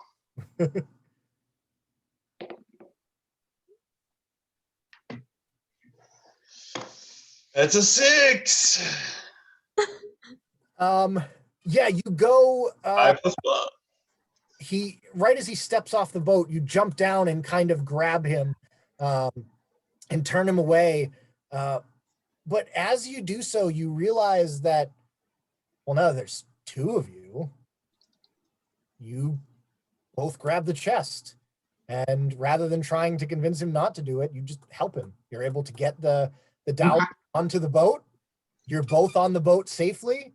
Can I just? I imagine since I rolled a 6, I imagine that he like grabs onto my crook and like leans over the side, and I'm holding the ropes of the boat as he just like leans over and he like swoops down as the ship keeps going. And he just grabs the dowry in his hands. Grabs. I mean, it's a fairly heavy box. And then winks at. He's a strong young man. Marcellus. Oh. Yeah, so the Sponsa, the Agricola, and the Panafax, all three of their families and a number of children and other wounded people all shove off from the docks. The people man some of the oars to get as far away as they can, and as this wall of heat kind of engulfs the city, the hot air pushes, forces its way through the city and actually fills your sails and pushes you farther away from the city, and out of harm's way. You guys are in the Bay of Naples watching as ash and fire and just hellish destruction bear down on Pompeii, and you know that your lives will never be the same. Pompeii is lost, and it's abundantly clear. The barbarians, we rewind a little bit. The barbarians now mounted. You hear a rumbling and can see, because you're on the landward side, you can kind of see rolling down this mountain what looks like a glowing cloud of fire and gas. Damn. Okay. And are you just hauling butt? We're going. We are just like, take these Roman horses. I know they're subpar Roman horses as opposed to my good Gallic steeds, but they'll be good enough in a pinch, and we just go. All right, make a speed check. Oh, baby, don't fail me now. Let's do this. Loading, please wait. I got a 4. A 4. All right. 4. And give me a luck roll. Don't suck. Got a 4. Got a 4. All right. It's close, but you and all of your companions managed to make it out into the countryside. The air does get warm behind you, and it smells foul, kind of like rotten eggs. The sulfur from the erupting volcano. But you just continue riding. None of you, not a single one of you, even looks back at this blasted Roman city. Good riddance to it. You're headed back for Gaul. Your days of trading with Romans are done. And this is city folk anyway. This is what happens when they don't respect the gods. We don't do business with them anymore. We're not bringing this thunder down on us. Yeah. You are returning. You still have all your gold. You didn't spend any of it in the pouch, all the coins in your pouch. But you are not returning with any garum, nor olives, nor furs. But I completed my secret mission. But you did complete your secret mission. Your cousin, Fingal, you have not seen. So why don't make another luck roll? Let's just to find out if Fingal survived or not, since we gave him a name. 7. 7. Not only does Fingal survive, you guys at your first night, once you finally stop to water your horses, shortly thereafter, Fingal also managed to rescue his steed, and quite a bit of coin as well. Sweet. Passes some to you and some to the slaves that you have rescued. And you guys, you don't go back to Gaul rich, but you go back to Gaul with a hell of a story, and a little bit of gold in your pocket. Works for me. That's good enough. And you're So alive. this worked really well. Everybody really pulled it out at the last minute there, for the last round. Everybody survived. All the families survived. We saved the darn donkey. Believable. That's important. The Yeah, thing I that learned from this was game is that the people in Pompeii were weak and we are strong. And it was their own fault they died from a volcano. That they say did that. I think it is very important that luck is a named stat that plays a big role in this game, because you are not strong, you are lucky. Yeah. You Very all true. got very lucky. Well, I think that's it, guys. I mean, Yeah.